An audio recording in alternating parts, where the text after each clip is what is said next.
I'm Emily. And I'm Gianna. And this is Booked Up Babes. Woo!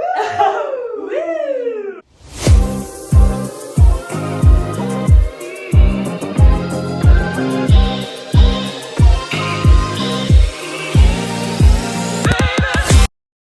Cheers!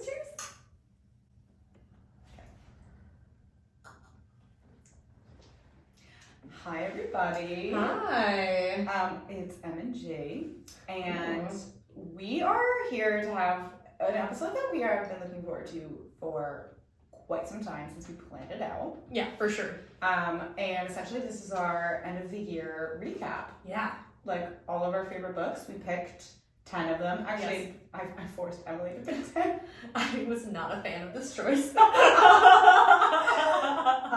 Yeah, I've read more books than Em, and I was like, I cannot narrow it down to 5. I need you to give me 10. And then I also was the crazy person who was like, you have to rank them. And she was like, I didn't think I had to do that. I'm not somebody who chooses. I'm somebody who has like 3 or 4 favorite movies. I'm somebody who has a couple favorite artists. Like, I'm never anyone who's like ever chosen like my absolute favorite. I guess it's a personality type. I mean, I guess, like, I'm not gonna lie, when someone says to me, what's your favorite anything, my mind goes blank. Every time. And suddenly I'm like, have I ever liked anything before in my life? I don't know. I can't remember a word right now. Yeah. So, like, I definitely don't know if I've ever really, like, picked a favorite of anything, which is why I was like, give me more than 5 books, because I actually don't think I can pick just 5. Yeah. Knowing that I liked so many so much this year. Yeah. But I'm so excited to talk about them with you, and also like to share with all of you guys. Like, this is gonna be such a fun episode. It's gonna be a lot of fun. Yay! Oh my gosh. And because this is our end of the year episode, and we're, we pick a cocktail every time. We obviously had to do some La Marca Prosecco, pop those bottles for the new year. Yeah. And just garnish with some cranberries. Festive as fuck. Yeah. Festive as fuck. That's the motto for this episode. Yeah. We were like, let's just be as festive as possible. New Year's Eve. I'm wearing, so apparently 2024 is the year of the dragon. So as I was like getting ready for this episode, I was like rummaging through a drawer, and I was like, what do I want to wear tonight? And I found a shirt that has dragons on it, and I was like, I am going hard with the New Year theme. I'm diving in, and I'm swimming, and I'm staying there. We're ready for 2024. Yeah, I'm excited for 2024. I'm ready for it. I'm not a New Year galley. It's not my favorite holiday by any means, but agreed. But I'm ready. It's very exciting to think about like everything that a next year can bring. Yeah. You think about like everything that happened like this year. Oh, it's crazy. I started 2023 on my honeymoon. Yeah. It's like super wild to think about like January to now, and you're just like, okay, that all happened. I don't remember a lot of it. Also, stuff that happened in like January, it feels like it was 2 years ago. Well, and that's the thing, going through like what I read this year and like trying to choose a favorite, I had to think about it for a while. Yeah. Because I was like, some of my top books were I read in the beginning of the year. Mm-hmm. And I'm like, well, I remember liking it. Like, I had to like kind of refresh and like go through all the books I read and really think about it, because I didn't pick it back up after I finished it. Exactly. Yeah. Yeah. And honestly, some of the books that I picked, I'm like, wait, I read that this year? Yeah. Because I read it so long ago that I was like, that wasn't 2022. That was this year. But it worked out. So true. So, it did. Yeah. All right, let's dive in. Do you want to go first? I guess let's start with our 10th book. Yes. Let's like go backwards, right? Because like keep it suspenseful for what's number 1. Oh, hell yeah. Yeah. We're going to count down. Yes. I'm starting mine with The Takeover by T.L. Swan. Yes, you loved that book. I loved this book. So it's part of a series of Billionaire Brothers, that whole trope.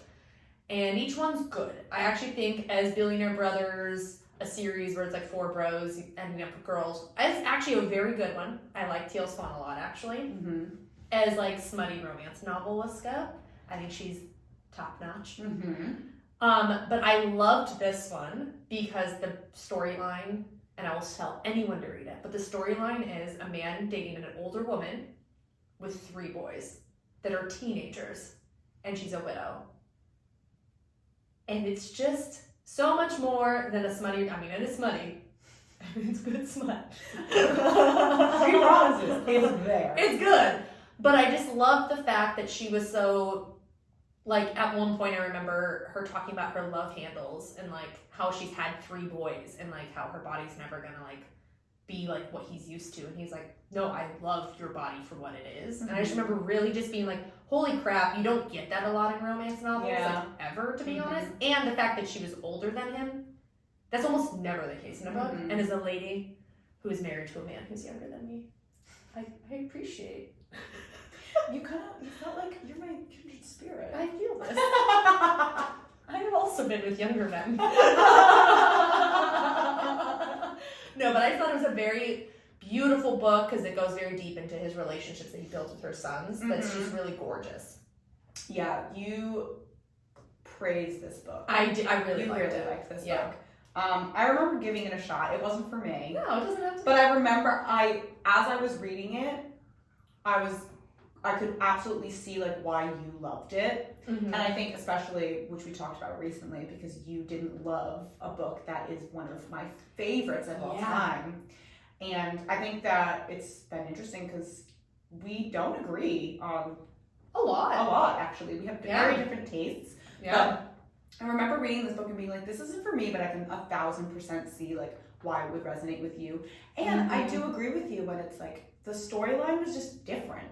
Yeah, it was just different. It was really like refreshing. Exactly, like in a very refreshing way. It's like you don't read a lot of stories about an older woman with a younger man who has not like a young child, like literal teenagers. Teenage boys. Yeah. And then grappling with like, you know, this new man coming into their life and they feeling protective over their mother. And then also like a lot of the times in these romance novels, you're getting like the very same woman written over and over again. Every time. And most of the time they're like in perfect shape, even though they eat like fast food every Doritos and pizza all the time. Like, but they've got like the body of a goddess. And I'm like, oh gosh, how? Like, how unrealistic and unrelatable can this be? So I thought the story itself like was definitely a very different one than I had read before. And it was refreshing to like get that view for a second. Yeah. I did enjoy that one. Yeah. Cool. All right. Well, for me, number 10 for me is rankings were hard because I loved a lot of books this year. But my book is You Again by Kate Goldbeck. So good. It almost made my top 10. It bordered it. This book was so fantastic. And one of the reasons why it was so fantastic, going back to what we were just talking about, it was just, these characters were so real. In like very frustrating ways. But it was an incredibly refreshing read because I was just like, you are 2 incredibly problematic individuals who cannot get out of your own way. And I want to strangle you, but I'm also just so refreshed by the fact that you're real individuals who have real traumas, real feelings, and, you know, real issues that you need to work through to be able to move forward. So basically, You Again is kind of like a Harry meets Sally. It is a Harry meets Sally like retelling, but it's reversed. So it focuses on Ari and Josh, and Ari is the Harry in this situation. She is the one who only does casual sex, doesn't really think that like men and women can be friends. She is also great representation here. She's bisexual. So her and Josh actually meet because they're dating the same woman. That's right. And it just so happens to be Ari's roommate. And they do not get along whatsoever from the get-go. And it kind of takes place like over the course of like 8 years, essentially. Yeah. Where they keep running into each other. And Josh is a chef, and basically, Ari's a comedian, and both of their lives are just not going the way that they want them to go. No. Even remotely. Yeah. So that, they become friends, and you know how it all goes. They obviously start having feelings for each other, Josh, who is willing to accept them, Ari, who is not, and everything just kind of explodes. Yeah. So Josh is also like described as this not traditional looking man. Like one of my favorite parts is when they described him as someone in this book describes him as ugly hot. And I love ugly hot. And I'm like, we have all either dated or been attracted to someone who's ugly hot. Like they are not attractive, but something about them makes them attractive. And that's how Josh is described. And then Ari is infuriating. She's utterly frustrating and infuriating. But reading this book, even though there were so many parts where I'm just like, oh my god, guys, like let's get it together. It was incredibly enjoyable. I tell Emily all the time, I read most books on my Kindle, unless it's a book that I am like patiently waiting to be released. I'm reading it on my Kindle. Yeah. And then if I love it so much and I know that I'm gonna want to keep it in a physical form, I'll buy it. And I read this on my Kindle and I immediately was like, need to buy this. And I texted Emily and was like, you need to read this. And I'm so happy that both of us read this book. Oh yeah, no, honestly it's like probably 11 for me. Like it was just like so close to being on my list. Like I kept being like, should I put it on my list? So I loved it so much. And it's funny because if you're watching us, you'll see that she'll have a physical book every time she mentions something. I have 3 of my top 10 here because everything's on my Kindle. Well, also, big difference between you and me, you will not reread. I don't reread books. I will. I will pick up a book, because I tab sometimes. I tab a lot of times too. And I will pick up a book, and I will flip through and go to my favorite parts and reread that shit until I die. And you're just like, cannot relate. No. Well, I've only reread 2 different, like, I've only done rereads twice. And it was Pride and Prejudice I've read a few times. And this summer I turned pretty serious. I have read that twice. That is not what I was expecting. I knew I was going to throw a curveball at you. Talk about infuriating characters. I read that years ago. Fell in love with it. Like, I don't know why. I just love that story. And then, like, I don't know, like 2 years ago, I was like, you know what I would love to reread? This summer I turned pretty serious. And I reread it. And now it's a TV show, and it's okay. But I think the first season was great. Yeah. Second season I could do without, but that is because... I also don't like the second book, so yeah, I'm like... Well, I'm a Conrad girly. I'm a Conrad girly. Yeah, Conrad all the way. Jeremiah, get out of here, man. Jeremiah ain't it. No. So... Hot take over here. So I hope you're listening to this. Sorry. He loves Jeremiah. Oh, really? Yes, loves Jeremiah. So this is the problem with the TV show. If you haven't read the book, they have made Jeremiah more lovable in the TV show. Yes. Conrad looks like a tool bag, and he's not, in the book, he's not that bad. He's a tool bag. Don't get me wrong. He's problematic. He's a teenage boy. Yeah, who has a lot of issues and trauma that he has not worked through. And that doesn't make him like an angel. No. But he's much better than Jeremiah. Oh my god, yeah. If you've read the books, you know he's... Yeah, I won't spoil what... Yeah, but the books, like... Yeah. So anyways, those are the only things I've ever reread in my life. I think one time I reread a book on accident thinking I hadn't read it before, and halfway through I was like, oh, I've read this before. Oh, I guess I'll finish it. And I couldn't tell you what it was. And it's like, you weren't rereading it because it was enjoyable. You literally reread it because you forgot. I forgot that I read it, and I was going back on old Kindle books because I didn't want to buy a new one. And was like, which one haven't I read? And could not remember it. It was still whatever. It was just as unmemorable as the first time I read it. So that's my reread game here. So, and Harry Potter. I've reread some of Harry Potter. That's like a classic. Yeah, definitely. But never got back through the whole thing again. Yeah, I'm a rereader till the day I die. I think I read Throne of Glass like maybe 5 times. And that's an 8-book series. That's so amazing. But I'm just like, I will never tire of you ever. They're like my family. I mean, maybe I'll become a reread girly as we go on. Maybe. But I also been a Kindle Unlimited girl for a while here, and there's a lot of doozies in there that you're just like, that was it. Yeah. Oh my god. So, now that I'm reading like published authors a little bit more, I think there might be a little more in there. But because when you're reading like obscure Kindle Unlimited books, you're like, that was good. Yeah. done here. Yeah. So, our number 9. Yeah. Oh, yes, mine. Oh, duh. Hold on, I have this book. Oh, God, that's my Kindle. Sorry for the noise. All right, we have The First Crescent City. Mm-hmm. I loved this book. Yeah. I would say it took me a very long time to read it because it took me, as anyone who's read this book can attest, it took me a while to get into it because the world building is rough at the beginning. But once it got going, I was very in. Mm-hmm. And then the last 200 pages, I was like, this might be one of my favorite reads. Like, I loved the last 200 pages so much. Oh my God. And I'm a movie crier, I'm a TV show crier, I'm not a book crier. Mm-hmm. It takes a lot for me to cry while reading a book. I was legit sobbing.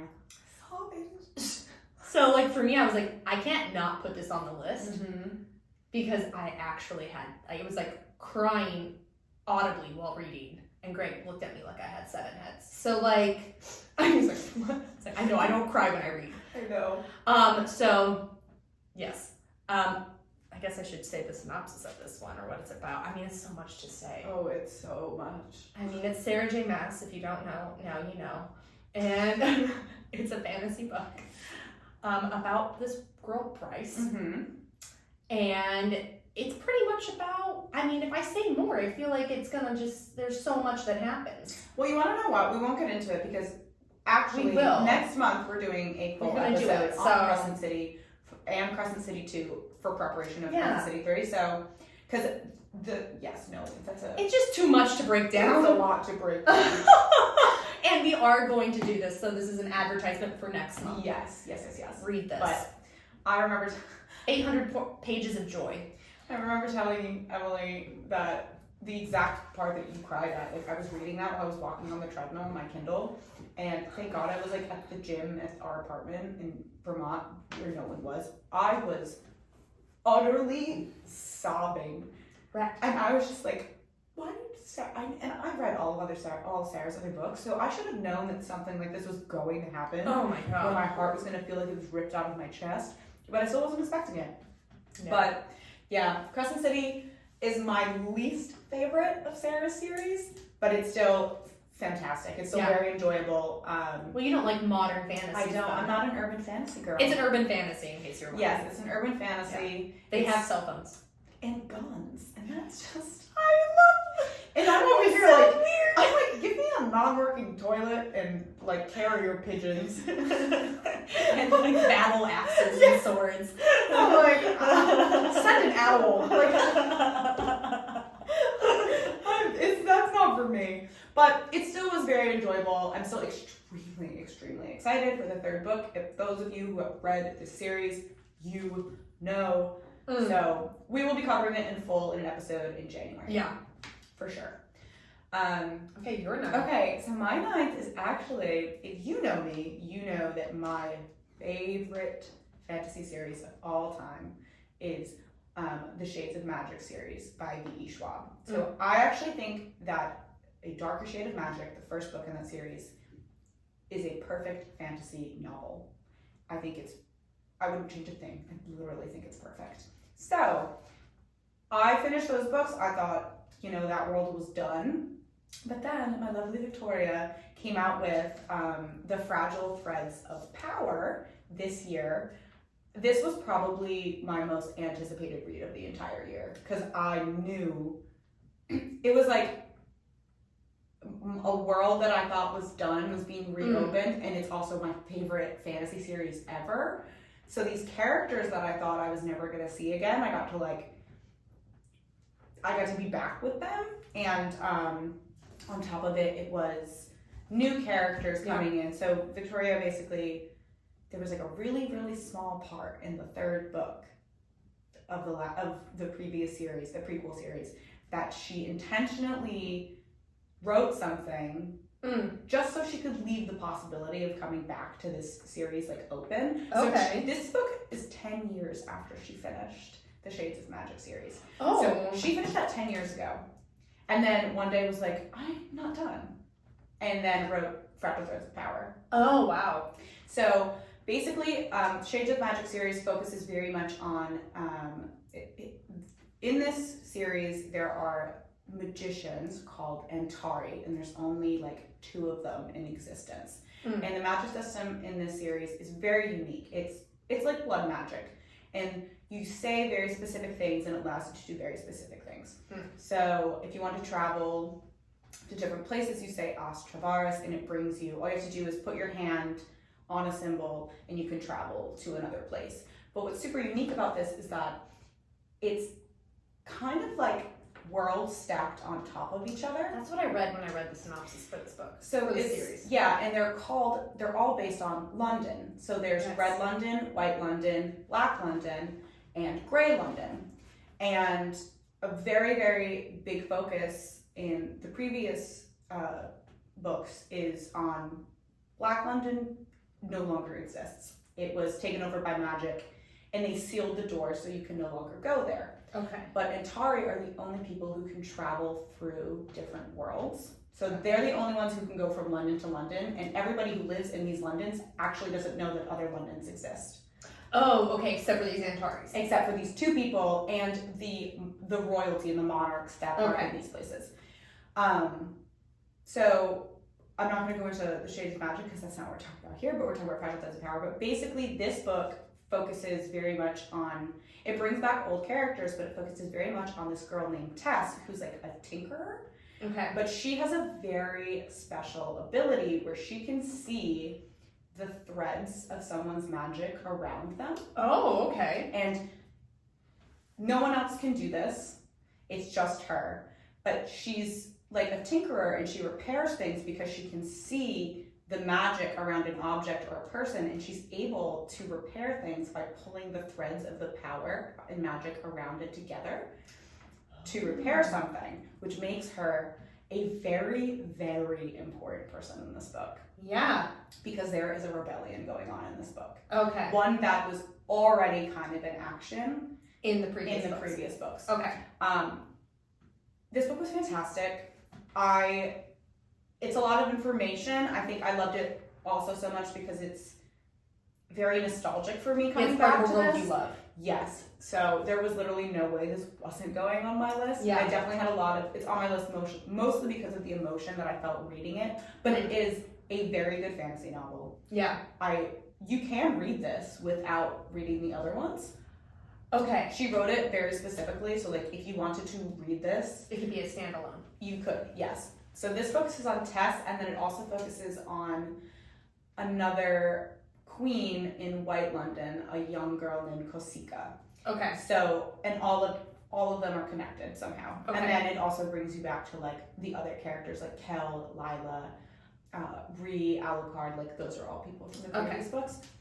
It was very, very good. It was very interesting, and I will read anything that Victoria writes. She's hands down like one of my favorite authors of all time. I just don't think that there's any other writer out there quite like her. She's a very good author. She's amazing. Yeah. Because I started reading her with The Invisible Life of Addie LaRue.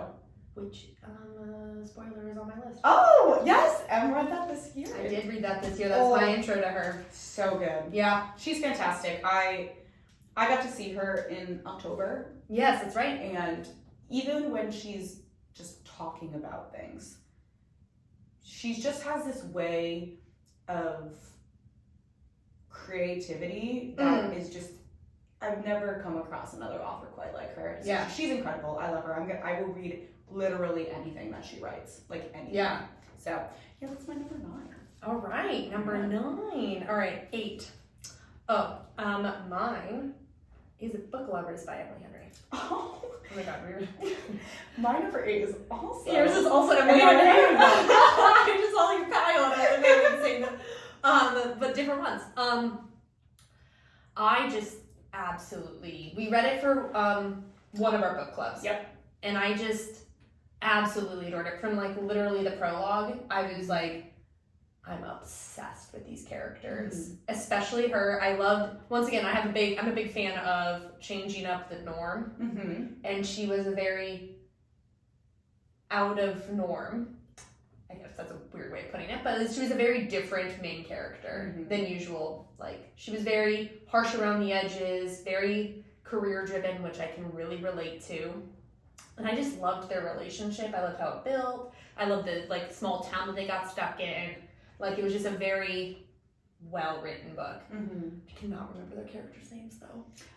It's Charlie. Yes, that's right. And Nora. There we go. You have a better memory of character names. I'm so bad at character names. Beth. Don't ask me why, but no. It's Nora and Charlie. Yes. Charlie Lastra, the man with the eyebrows. Oh my god, yeah, that's right. Oh, I love that. I love that he has eyebrows. I love a good, oh my god, what's his name? With Peter Gallagher. Peter Gallagher moment. That's what I picture. I picture young Peter Gallagher. Yes. But it's great. I mean, they work in the same, they're in the same, like, oh my god. They're both in publishing. Thank you. I could not think of the word. They're both in publishing. Charlie is an editor. That's right. I'm so bad at remembering crap like that. I am also like this deep visceral love for Emily Henry. You have a really, and you've reread that book. I've reread that book. Yeah. Whereas, like, for me, I'm like, I just remember loving it. Yeah. But I just like their relationship, how it slowly built, how they just like there was like an enemies to lovers very much trope. Because they do not see eye to eye at the beginning at all. They're at odd ends with each other, and then like they end up in the same small town by circumstances that you would have to read the book to find out. And it's just like it's a beautifully written love story. Yeah, and I love the ending. You also really enjoyed it. You loved Nora. I loved Nora. I just really loved her character. Yeah, and it takes a lot for me to like female main characters. Yeah, and I think you also, I remember you saying to me, like, you just felt very connected to, like, her drive for her career and, like... And how that never changed. She never shifted it, and she brought that up on regular, like, I'm not going to shift that for somebody. And, like, that's a choice I made in my life, and so I really connected to that. Yeah.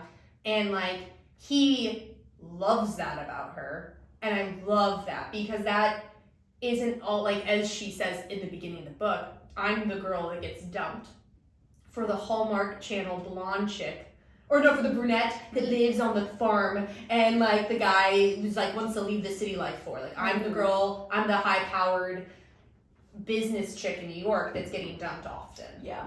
And I loved that she was the girl in all those Hallmark films that's getting dumped. Yeah. I literally read the prologue to my dad, and he was like, that was hilarious. I go, I know, I'm already excited. And, like, they're one of my, like, their banter. Oh, it was so good. Like, especially, one of my favorite things that happens is, like, when she asks, like, why the chef puts, like, cubed cheese on a Greek salad, or cubed ham on a Greek salad, and Charlie's like, I imagine because he's unhappy at home. And I'm just like, you're so, like, you quick, witty man. I love you so much. They're both so funny. Yes, hilarious. They're so funny. I remember the first time I was reading it was by the pool at Julian's dad's house, and I'm like giggling, kicking my feet, and Julian's like, what are you laughing at? I'm like, these two characters are just so fucking funny. They're really funny. They're so funny. And they don't try to change each other. Yeah. Like, they both grow, but honestly, everyone around them grows. Like, everyone's, like, growing up together in the book. Like, her sister has a lot of growth in that book. Her sister drove me crazy, but her sister, like, had a lot of growth. But, like, what I loved is he was never, like, trying to change who she was at the base of who she was. Yes, definitely. And I really, really loved that being a driving point of the book. He was never like, oh, you need to be nicer or softer around the edges. Like, he never wanted that from her. Yeah, definitely. Ugh, I just loved that. As somebody who's a little sharp around the edges and career-driven.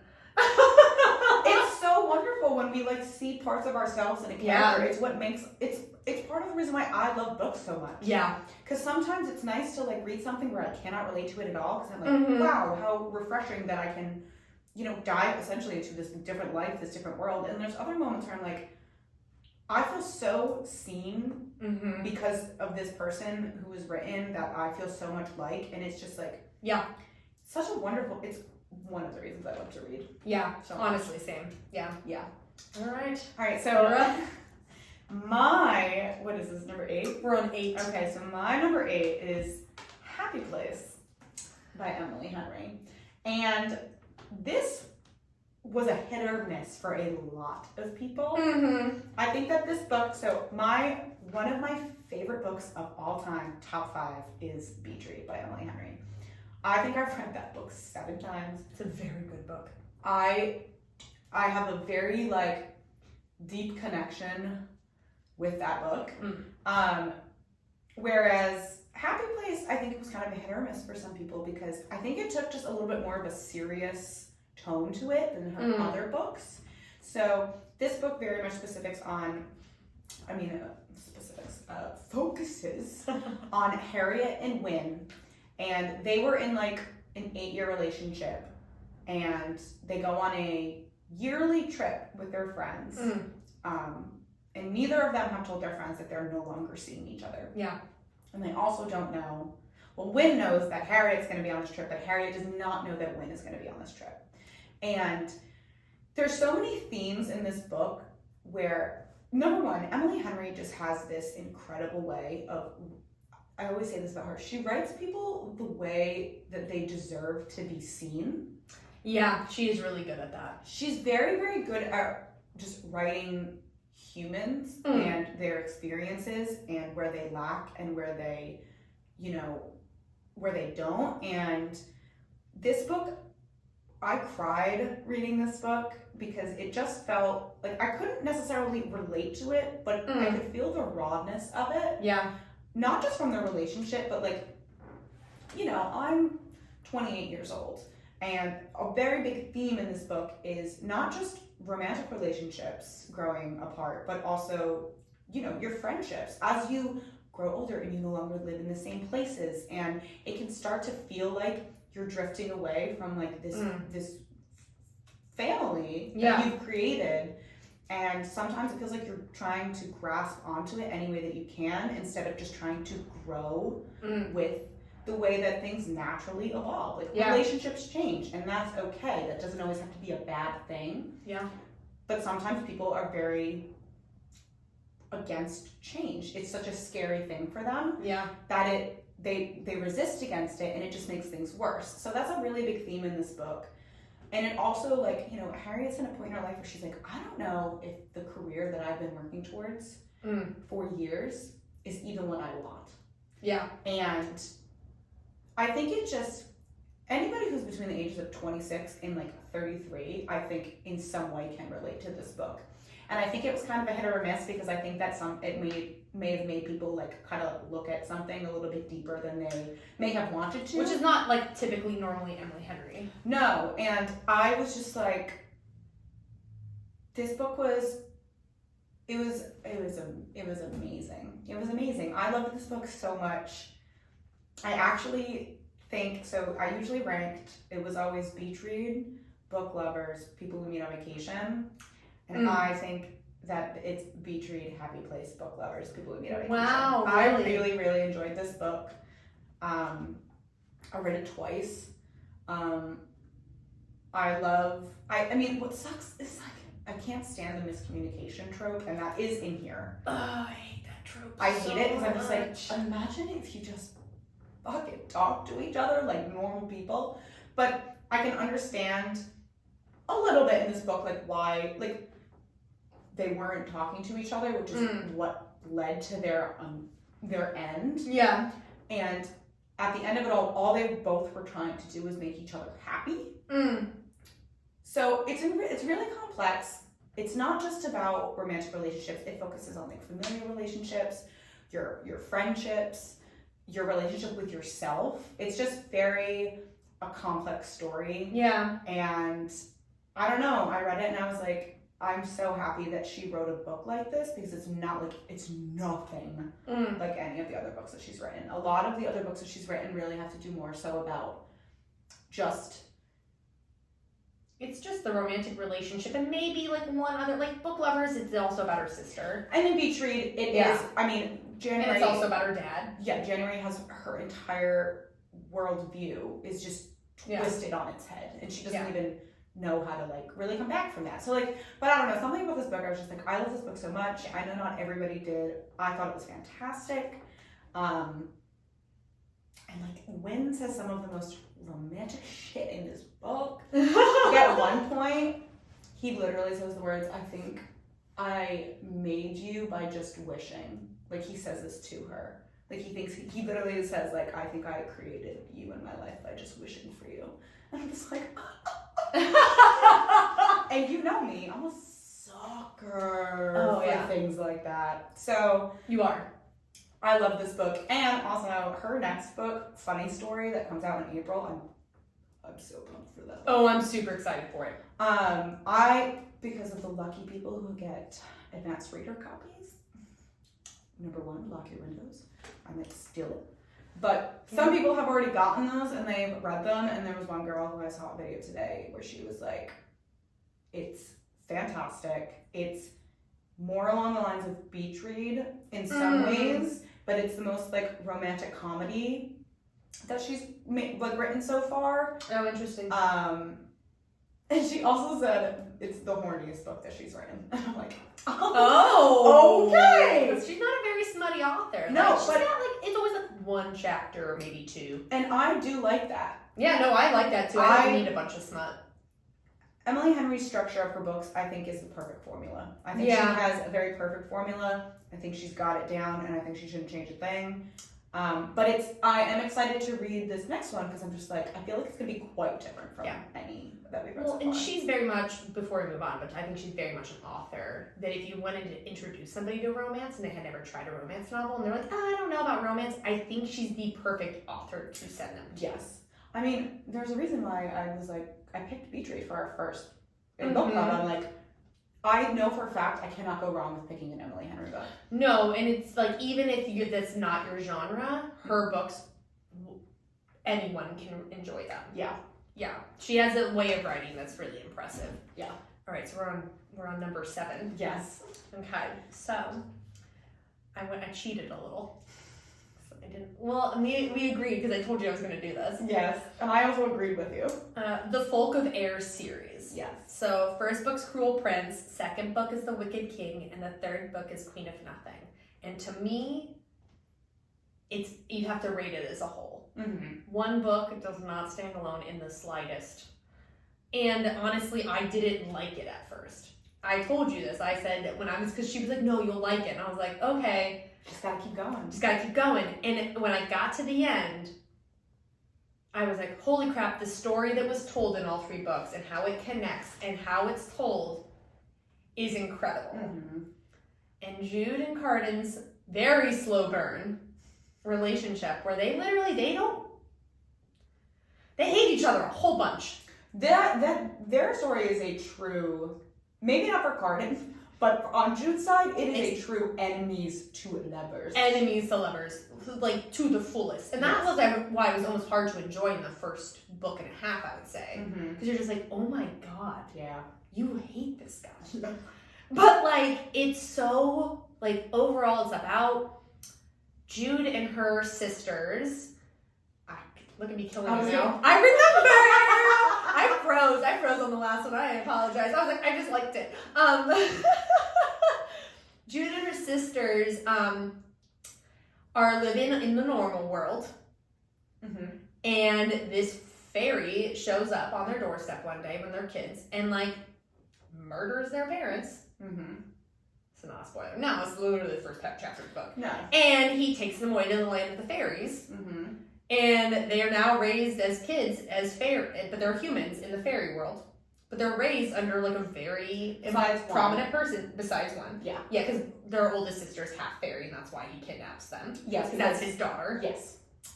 And so they're humans being raised in the fairy world, but, like, they get privileges like they're fairies because they're being raised by, like, he's a general. Mm-hmm. And it's about how he, like, Carden, is a prince in this world. And shit ensues. And there's not any better way to say it. No. Shit just ensues. Mm-hmm. And then they have to work together at times to to fucking solve all the shit that ensues. Mm-hmm. And it's just so good. It's so good. It's a very well-told story. Yeah. And I think, I remember we talked about this, a lot of people go into this series with a completely different idea about it. This is not a romance. It's not a romance. This is a political fantasy with a romance element, but it's so small. And it's like, it's there, but it's barely there. Like, Yeah, it it's exists, minuscule. but it's not the focus of the story. Like, if No. you're going in for a romance, you are not reading the right series. No, it's not. It has that, like, Jude and Cardin's romance exists throughout all 3 books for sure, but that is not the storyline No. at all. Mm-mm. Like, it's such a mini itty bitty part of the whole story, and that's what the problem was. That I had the intention because I'd seen it a lot, and I was like, whatever, I'm gonna read it, and then I was like, wait, why does she still hate him? Like, Lynn, is this gonna change? And you were like, oh, it's not a romance, and I was like, oh, Yeah, I was like, oh. I'm like, and that aspect will get better, but it is not by any means the focus of this story. No. So. But I just, that series, like, Yeah, I love that so series. good. Yeah. It's so good. And to me, no one book, like, stood out. It was just, like, how it all connected. Like, they just blend together into one giant book in my head. I remember when we were talking about it, Yeah. and I was like ready to pick which book I thought was better, and then I was like, oh, but there's like so many good moments in this book, and I was like, oh my god, I cannot pick one of the series. Like, all of them were so wonderful on their own. Yeah. And then when you string them all together, It's just one giant book, pretty much, in my so opinion. good. Holly Black is so good. She's amazing. Oh, yeah, I forgot to say, it's Holly Black is the author. Yeah. Oops. Sorry, Holly Black. You're awesome, though. Oh, also, just side note, I audibled that, and the audible for that is actually good. Emily, yeah, you like audiobooks. And audiobooks with fantasy are hard. I did audiobooks for that. That's hard. And it was actually not that bad, because I'm doing Queen of No Worlds right now on audiobook, and that one's very Daughter dense. of No World, yeah. Sorry. I'm thinking Queen of Nothing here. Mm-hmm. Daughter of No Worlds right now on audiobook, and that one is tough. Yeah. Because I'm like, oh, it's just so dense. Yeah. Fantasy audiobooks are tough. Yeah. I can't do them personally. No. All right. Okay, so my number 7 is is my number 6, to be honest. So we'll just cover. Let's do it together. Yeah. Oh my gosh. It is The 7-Year Slip by Ashley Poston. Oh, so Oh my god. I read this book good. So good. and I immediately texted Emily and was like, you need to read this right this second. It's so good. Oh my gosh. So Oh my god. Ashley Poston writes these paranormal romances. Mm-hmm. But so this book very specifically it focuses on Clementine West and then this man named Ewan. There we go. And so her grandmother lives in this apartment, and her grandmother has told her over the years that her grandmother is her aunt, her great aunt essentially. She tells her when she's younger that the apartment has this weird paranormal thing where sometimes it'll slip 7 years in the past. Yeah. She will literally be in a different room, come out, and the apartment is different. Or she'll leave the front door and come back, and it is a different apartment 7 years in the past. And there will be a person in the apartment with her. And Clementine, her whole life, is yeah, what a story. It's just a story. So her great aunt passes, and she moves into her aunt's apartment. And one day she comes home, and there's a man in her kitchen, and he's 7 years in the past. And that's literally all I'm gonna say about it, because anything else would be giving the plot away. This book was endearing. Yeah. It was sweet. Oh my god. The pacing was perfect. The characters were so lovable. Oh my god, yeah, they both were really lovable. Oh my gosh, they were just the sweetest, most lovable characters. I wanted everything about them at all times. Yeah. No matter what period, quote unquote, they were in at the moment, he was in at the moment. Yeah. Both of them on the page just brought me so much joy. Yeah, and it was, even when there was a miscommunication trope, it was very found in, reasonable miscommunication. Like, it wasn't stupid. It was like, just talk it out. It was like, there was a good reason why they were miscommunicating. Yes. Like, it's just a very, like, there's nothing wrong with the book. No, it's. I have no qualms. I have no notes.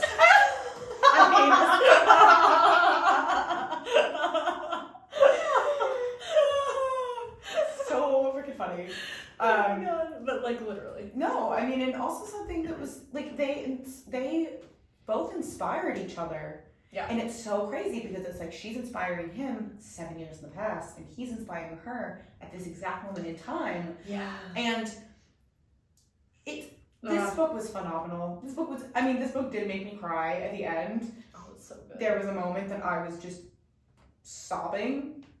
But it was perfect. I think it was a perfect romance. It was. Utterly perfect. Yeah. Yeah. Oh my god, I love So this good. book so much. I love it so much. I could talk about this book for days. Honestly, I remember you like saying like that's it's just like a comfort book. Yeah. And like I could see myself if I was like, I just need to read something that I know will make me feel better. I could see myself rereading that one. I have reread so many parts of this book since I read this in like June or July. Mm-hmm. I have read or whenever it came out, might have been in August. I have reread so many parts of it since then. Yeah. It's it's so good. It's so good. I'm just like gazing at it right now. It's so perfect. Okay, so that was your 6. That was right? my 6 and that was your 7. So now we have to be back on you for 6. Alright, so I am not cheating. I'm just bringing both. But okay, so it's called the Sands of Arawiya series. It's a duology. So it's We Hunt the Flame and We Free the Stars by Hafsah Faizal. And if you're watching, I've tabbed the crap out of these. She also held them up like very presentational for our listeners. Oh my god. Okay, so out of the 2 of them, I do think the better.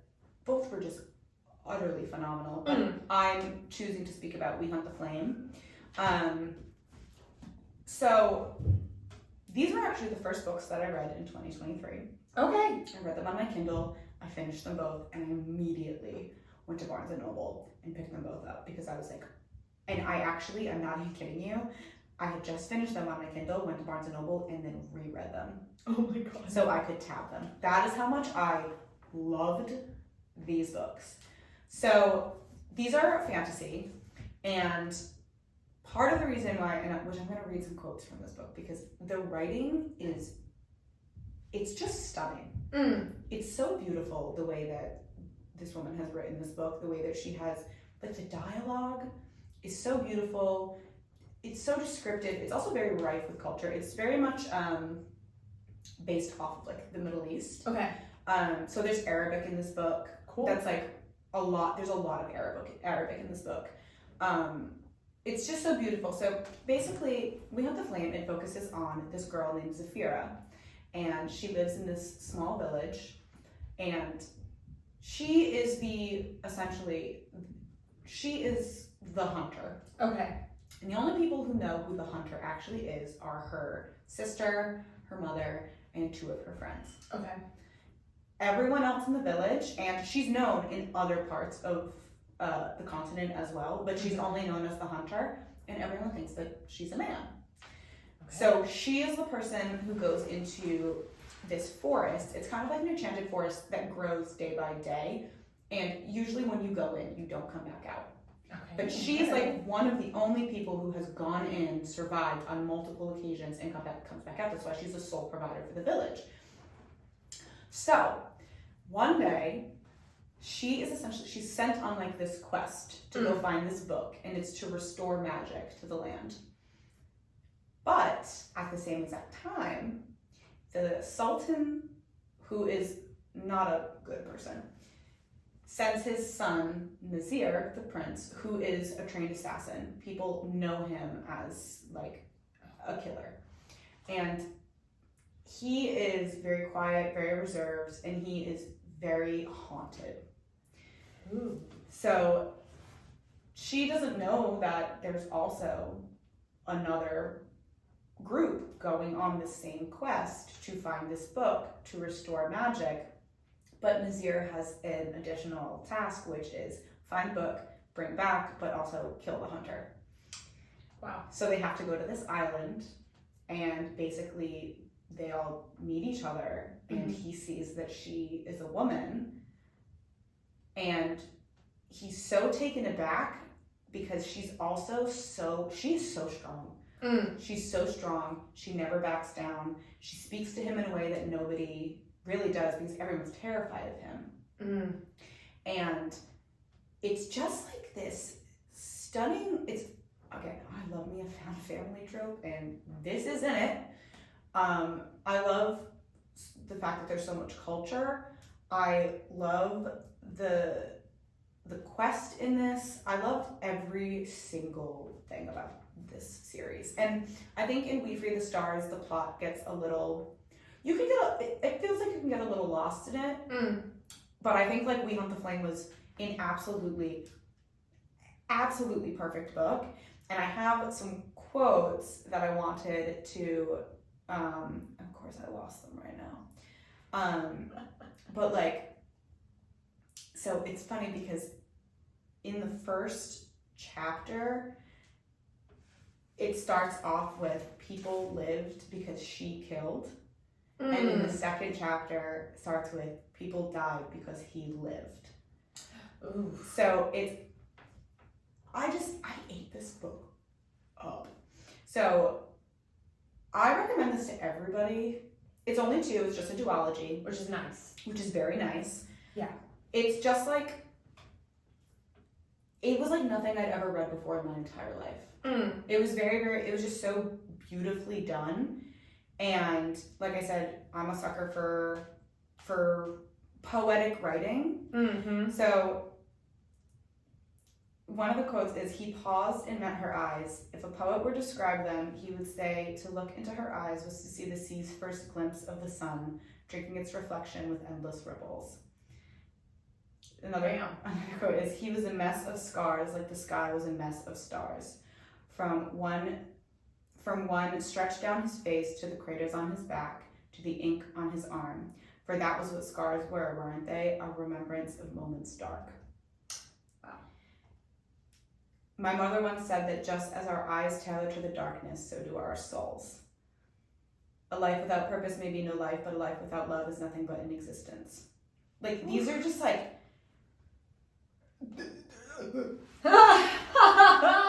like the way that these two characters discuss the way that they view each other is just like so deep.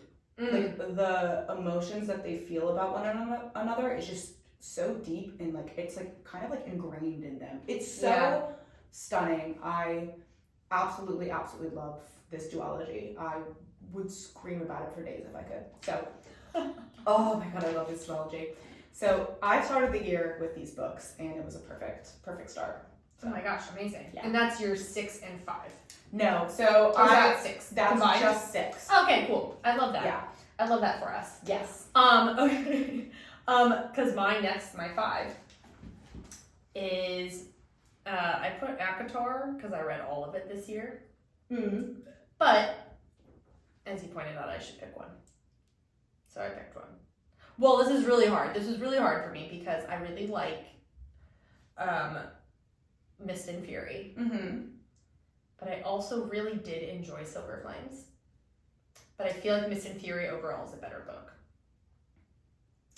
Yeah. And I did love Wings and Ruin, right? Is that the... Wings and Ruin is so underappreciated. Wings and Ruin is insanely good. So underappreciated. So I would say though, if I had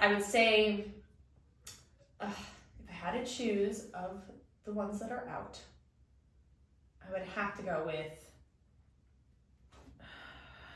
A Court of Mist and Fury. It's just unbeatable. It's just so good. But then I think for me, Wings and Ruin is a close second. Agreed. I think they're very that was what made it so hard for me, because I was like, as a whole right now, the series to me just blends together as well, because I've read them so quickly back to back. But I feel like this is a series that I don't want to spoil for the show, because we already kind of have at times. Actors. We have a whole section called Actors. Spoilers.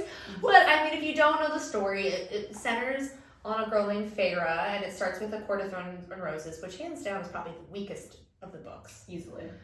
And it starts with her being the youngest in her family, taking care of her family, being the person hunting and getting food for them, providing for the home.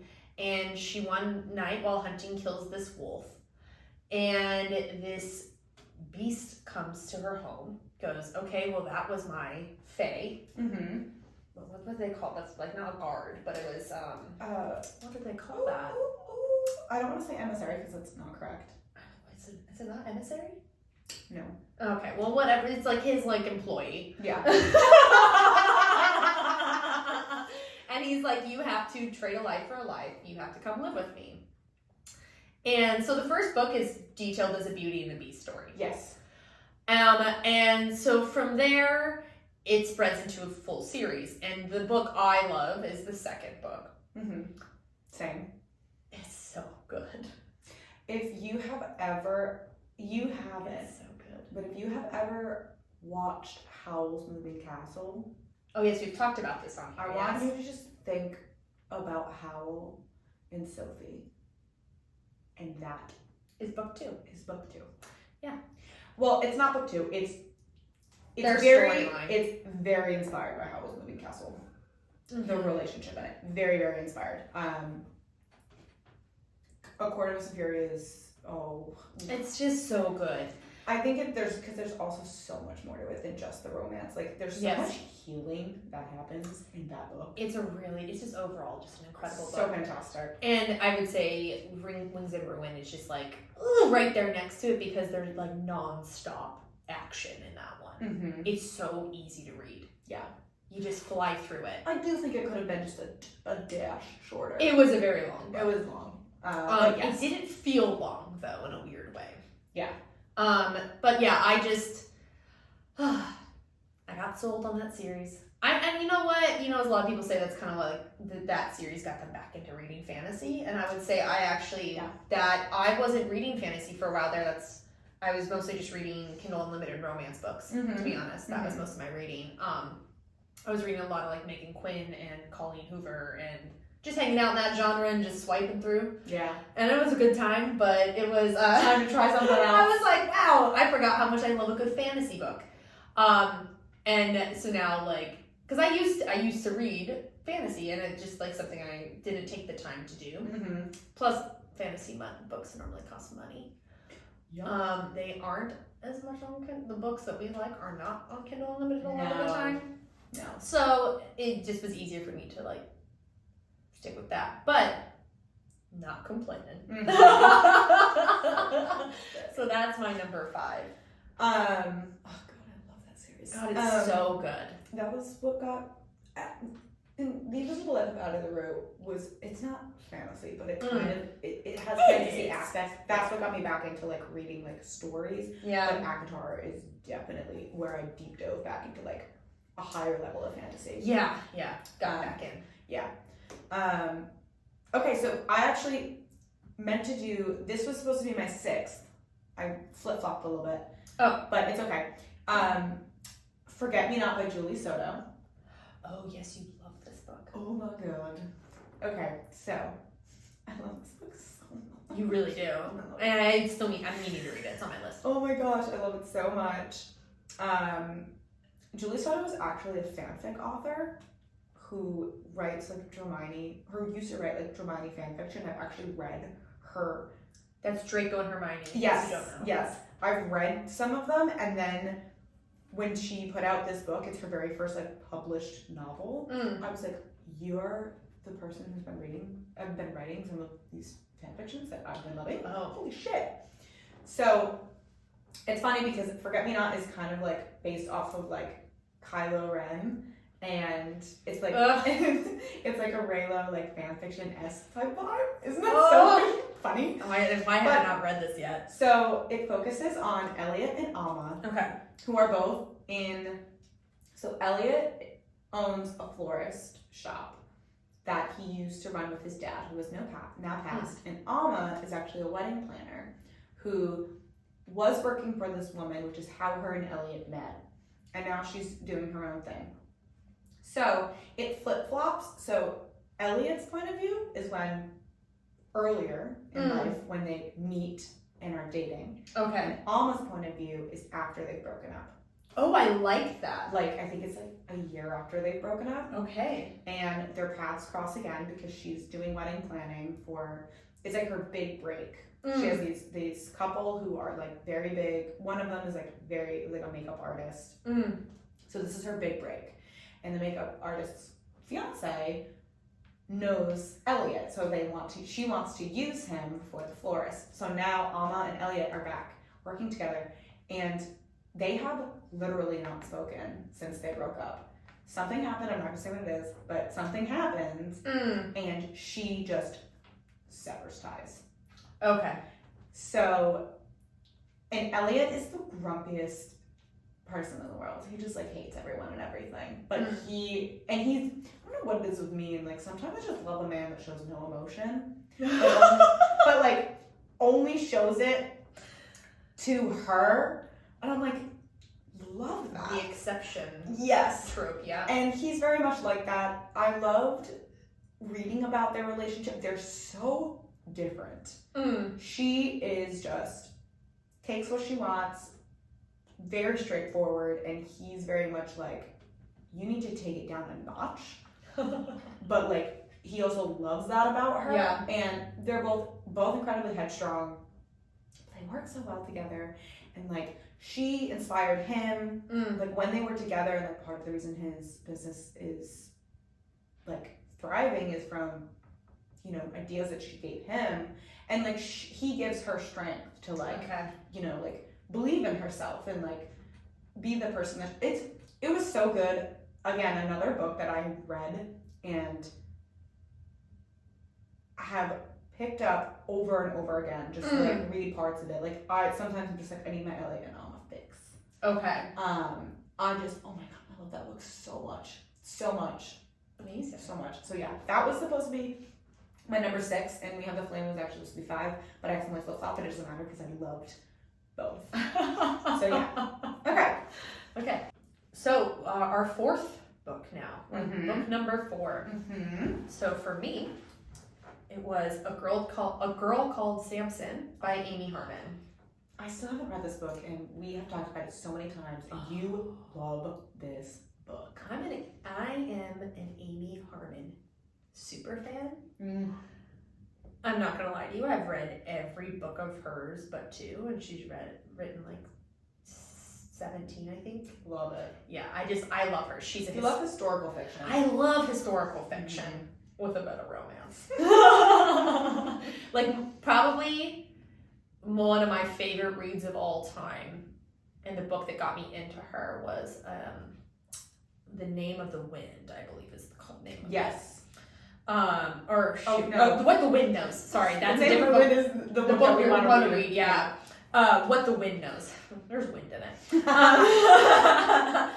What the Wind Knows, and that sold me on her.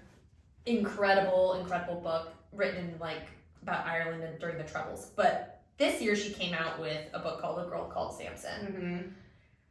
And it's based on this real woman, Deborah Samson, who disguised herself as a man and fought in the American Revolutionary War.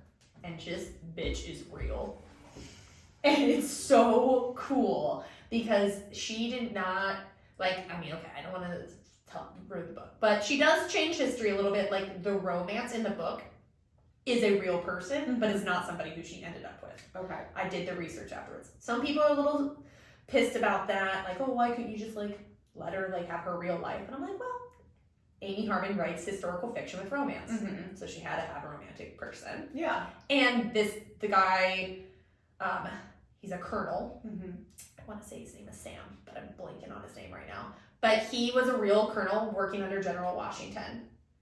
And so in the book, she actually was his lieutenant, and she bumped up to being his assistant in real life. Okay. And it's a beautifully well written story. And she does take creative liberties, and the thing about Amy Harmon is she takes a historical thing, she takes real people, and then she obviously makes it fiction. Mm-hmm. So you're not reading it to get facts, but you do go on Wikipedia after and go, holy crap, Yeah. that's real. Yeah. Like, sometimes you have to create a little bit of your own story, Yes. you know? Because Yes. not every true story is going to have all the aspects that you want to write about. Exactly. So I'm a big Amy Harmon fan. All her books are on Kindle Unlimited, I believe, and that's how I got hooked on her. Mm-hmm. And they all have audio options. Amazing. And they're good audio options. Amazing. Yeah, they're so good. So I absolutely just loved this book when I found out that this woman that we don't talk about in history is like a real person. That like actually she fought in several battles. She's like Mulan. Yeah, she is. And after she like retired, like she had this whole like she's the first ever woman to get paid by the US government because she finally came out and was like, pay me. Yeah. And her buddy Paul Revere wrote a letter to US Congress and was like, pay her. Oh, man. Like, so cool. Just such an interesting historical figure that we don't talk about. Because, you know, there's all those really obscure ones that don't make the books. Yeah. Yeah. And so, yeah, I just thought it was really beautiful that she, like, highlighted this historical character that, like, I would have never known about. I love it. And it was a really just beautifully written story. Love it. Yeah. So that is my number 4. I just was, afterwards, I was on Wikipedia for, like, 2 days. Just, like, tell me more about her life. Just let me go deep dive into this hole and never come out. And I'm not a history person, so it says a lot that I cared that much about the American Revolution for people.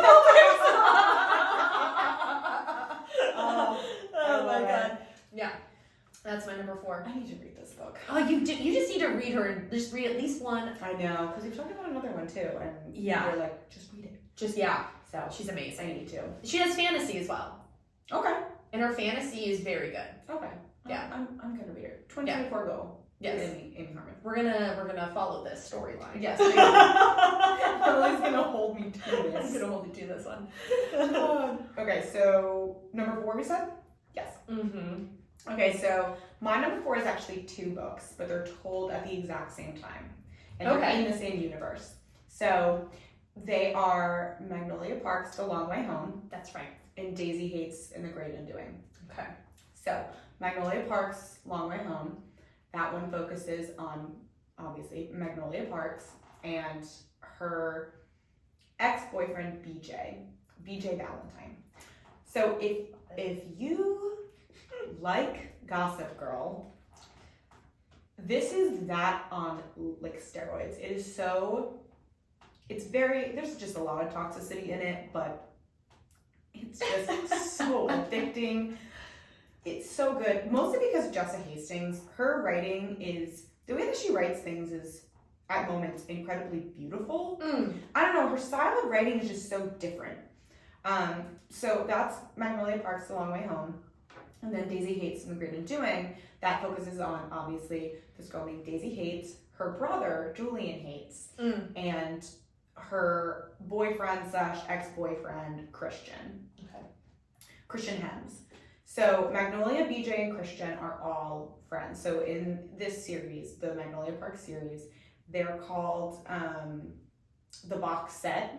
So it's Magnolia, BJ and his brother Henry, and then Christian and his brother Jonah, and there's another girl, but I can't remember her name right now. But basically, Jonah and Christian are like in what's considered like the mob, and Julian is the head of this mob. Okay. So Magnolia and BJ they're broken up in the first book. So these are the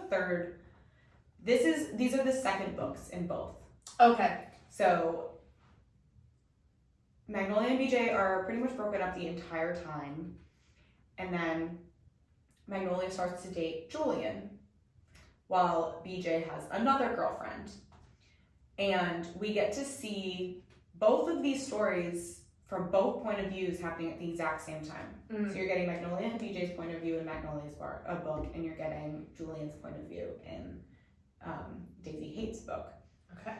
And the storylines are happening at the same time. And you feel so conflicted the entire time because it's like Magnolia and BJ are literally it's like they're meant to be together.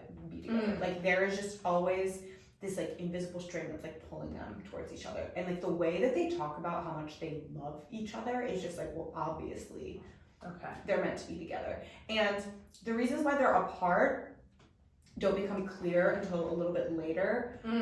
But it's not because of anybody's fault. Okay.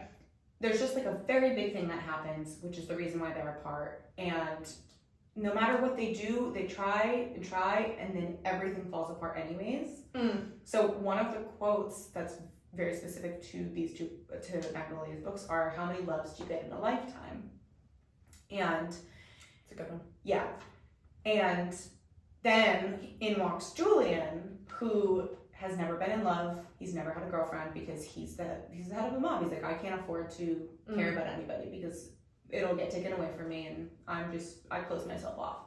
And then he starts like having like quote unquote casual sex with Magnolia, and very slowly like starts to realize that he's really falling for her in a way that he doesn't want.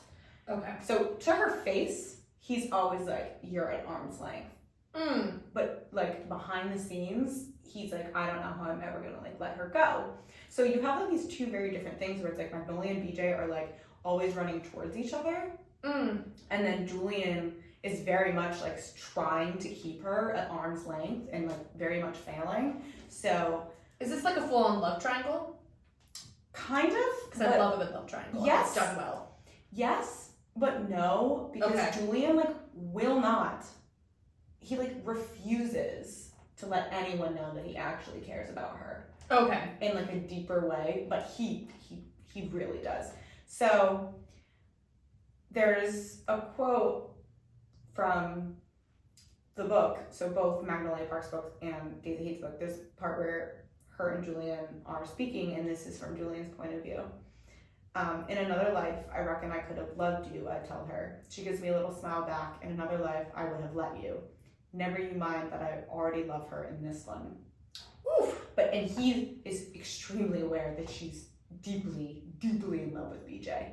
Yeah. So he's like, they start this whole thing being like, I know I'm just your guy to get him jealous, and I just really want to have sex. Like, he's been like really wanting to hook up with her for years. Okay. So that's how it starts. Because there's moments, these are the things that like they say about each other. This is about Magnolia and BJ. He laughs, and for some reason, it sounds like I'm ringing the doorbell of the home I grew up in. Wow. Yeah. And then he says this about her. I catch her eye to soften the blow, try to make it sound like having too much history with Magnolia Parks isn't the mounted deer I'll hang in the hallway of who I am. Like loving her isn't the first thing you see when you walk through the door of me. Holy crap. Yeah. So that's the kind of writing that's in this book. And again, if you've been listening to this podcast or if you're a friend, you know how I feel about the deep declarations of love. You love it. I eat it up. So I read these books in the beginning of the year, right after I read Beyond the Flame. And I read them. There's 4 out. The next one comes out in February. And I was obsessed. Absolutely obsessed. They were infuriating. I remember like reading them and being like, I want to literally strangle every single one of you because you're all so infuriating. But it was a wild ride. I love the way that Jessa writes. Okay. That's honestly 75% of why I love these books so much. And also, Julian Hates is my baby. That's why it's like, I know that I should be rooting for BJ and Magnolia, but like Julian is right there, and it also doesn't hurt that like that's my fiance. I was gonna say, I was like, it's close to home. But yeah, so I don't know. When we were making this list, I like don't know why I like didn't expect those books to be where they were on my list, but I was like, no, I love those books. Absolutely love those books. They were incredibly like romantic. Yeah. In a lot of different ways. So yeah, if you like Gossip Girl, you're gonna eat these up like it's nobody's business. You know, I liked Gossip Girl and then I stopped liking it. I just gotta. I loved Gossip Girl to the very end. Oh my god. Very end. I just remember being like, oh, this is too much. Give me Chuck Bass or give me death. I do love Chuck Bass. I love him. Later seasons Chuck Bass, but yes, I do love Chuck Bass. Earlier season Chuck Bass. No. Get out. Later Chuck Bass. Yes. Okay. Okay. My number 3. We're in the top 3 now, baby. Yes, we are. Okay, we already mentioned this one tonight, but mine's The Invisible Life of Addie LaRue. Yes. By V.E. Schwab. So we got V.E. Schwab, and then we got Emily Henry, V.E. Schwab, and Ashley Poston. They all 3 have doubled up in our list. Oh yeah. Yeah, how funny. Like very good authors right now. Yeah, really good authors. I loved this book. Amazing. I read this book on our trip to Germany this year, and I was just like, any chance I could sit in the hotel room and read, I did, which is like the dumbest thing I've ever said out loud, because this was like an anniversary trip with my husband, and I'm like, hold on. But I mean, the storyline of who Addie is. So I guess to sum it up real quick, she is in France in the 1600s, and lives in a small town, a small village, and she's about to be married off. And she doesn't want to be. She does not want that life for herself. She does not want to be married to this person. So she runs out into the woods and like begs for another life. Or for like something new. She does the very thing that she's told not to do, which is never make a wish to the gods who come out at dark. Exactly, and it's dark when she does this. And so she makes a deal with, I just blanked on his name. Just Death. Oh my god, he is. He's just Death. I was like, why can't I remember his name? Yeah. Because it's Death. And she makes a deal, and the deal turns out being, without her really knowing, that she's going to be immortal, but no one will ever remember her. Now, don't get me wrong. She pissed me off a bit. Oh, yeah. I was like, girl, have you not lived enough life? Are we going to complain? Yes. A little bit. But other than that, I think it was a beautifully written book. Oh my god, it was so well written. So beautiful. It's a standalone, which at the end has a cliffhanger. But she ain't writing no more. And she's been asked, and she's like, I'm not writing any more of it. She's like, my story with Addie is done. This is She's why like, oh my god, I love V.E. Schwab. Oh my god, but it's just so good. Like, because it goes through historical moments that she's there for. It shows how she finds ways to not be invisible, how she cleverly gets by, how she survives in all these different time periods. Like, she does die. Yeah. But, like, she can't die, so then she comes back to life. Yeah, exactly. But it's, like, how she finds ways to survive. Like, and it goes between now and the past, and it's just... It's so good. I finished it, and I was like, well, damn. Yeah. Like, that was a good book. And the relationships that I guess it says this in the synopsis, like, she is recognized. Like, somebody remembers her in present day. Yeah. And this guy remembers her, and she's like, wait, what the fuck? And so that's where the story takes off. Is that, like, now she finally has somebody who knows who she is.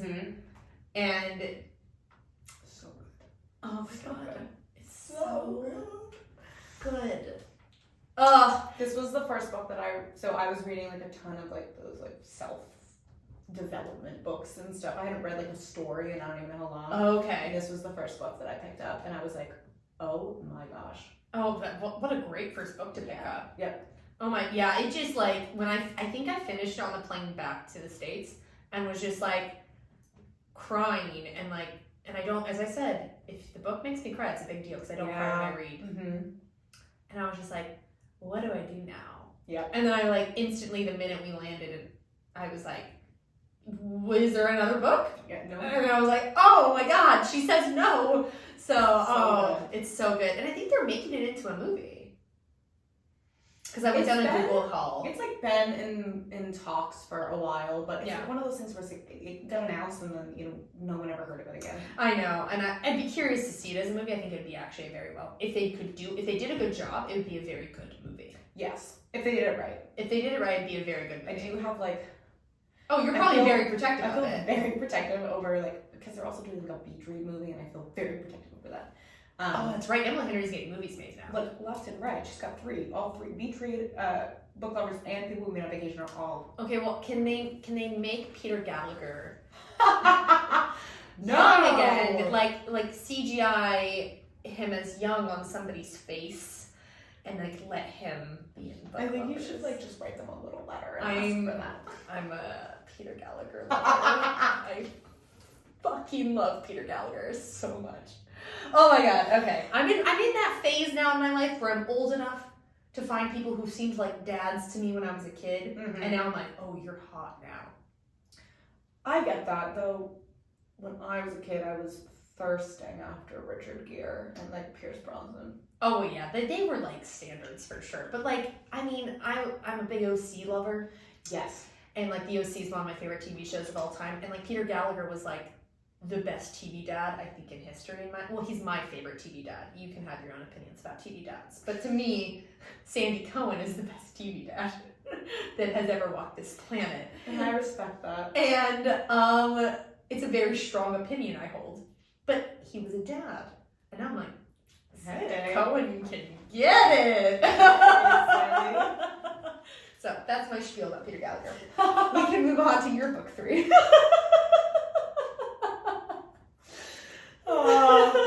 Okay. So my book 3 is, this is a surprise to absolutely no one ever, Divine Rivals by Rebecca Ross. Love this book. Oh my god.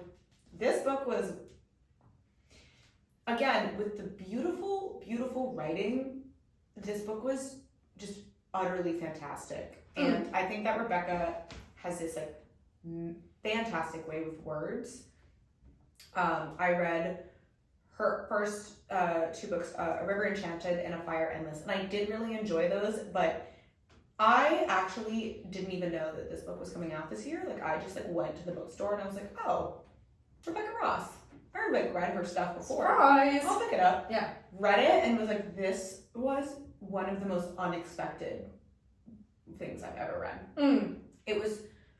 It's so beautiful to me. Like, I know some people say that, like, where's the love story in this? And I'm like, if you can't see it, then you weren't paying enough attention. Because what? So if you don't know what Divine Rivals is, it focuses on these 2 journalists, Iris and Roman, and they're basically vying for the same position at the paper that they work for. And Iris's life and Roman's life are very, very different. Iris is essentially living in poverty. Her mother is an alcoholic. Her brother is out fighting in the war. Roman has, these luxuries in life. He is upper class. And something happens in Iris's life, and she decides that she's going to go and fight at the front lines of the war. And so she goes to another paper and she's like, I'm going to go and be like on the ground. So the main plot point in this book, though, is that Iris is writing letters to her brother on her typewriter. Yes. And she thinks that her wardrobe is magical because she'll put the letter into the wardrobe and it'll disappear. So she thinks that her brother's receiving all of these letters. But she has yet to hear back from him. Like, she's still never heard back from him, but she thinks that he's getting them because they disappear. Until one day, she gets a letter back from someone who's saying, I am not your brother. I've been receiving all of your letters, but I'm not the person that you think that you're talking to. And, without giving too much away, she essentially starts like this pen pal relationship with this mystery person. Yeah. And again, I could, without giving too much away, if you haven't read it, which we will be talking about it in an episode. Yes, because the second book is coming out, so we'll definitely get into it then. But this relationship starts where she starts to feel, you know, not just a connection between this mystery person, but like she also starts to form this relationship with Roman. Yeah. And both of these relationships and the way that she has both of them are so beautiful in such different ways. And it just, this book took me so by surprise, and I loved absolutely every single second of it. I love this book so much, and that's all I can really say about it, because again, we'll do a whole episode on it, but like I cannot wait for next Tuesday. And you know the funny part is this is your number 3. This is my number 3. And I didn't like it. I know you didn't. I know you didn't. And I didn't hate it. I didn't hate it. It just, I was like, okay. I don't think it's for everybody. No, it's not for everyone. It's a very good book, though. I won't deny that. I thought it was a very good book. But knowing what I like in a book, it's exactly it's not surprising at all that I absolutely adore this. No. So yeah. I also just realized I made a mistake. I said my number 2 instead of my number 3 on it. So we did the same thing. We did the same thing. Okay, well, it's okay. We're very prepared. Oopsies. I just got excited about Addie LaRue. So my number 3, but we're going to say it's my number 2 now. Where the Crawdads Sing. This was my first book of the year. Mm-hmm. I read this, and I know this is I'm late to the game on this one, but everyone told me to read it, and I was like, okay, and I honestly had taken a break from reading. So we were on our honeymoon, and this was the first book I read, and I read it, and these ladies came by, and I was reading on the beach in Aruba, and they're like, oh my god, the ending will shock you, which is, I'm sure most people have read this book and seen the movie now. It's a very spoiled book at this rate. Yes. But don't say that to somebody. I know. Because then I spent the entire time reading this book I figured out the ending because of what they said to me. Yeah. It was so annoying. Have you ever seen? Did you ever watch? I know Modern most Family? people have seen the movie now, so. Did you ever watch Modern Family? Yes, not religiously, but yes. There's a scene where Jay, the dad. Yes. I can't remember his name. He's the ginger, the son. Yes. Yeah, I can't think of it. Remember.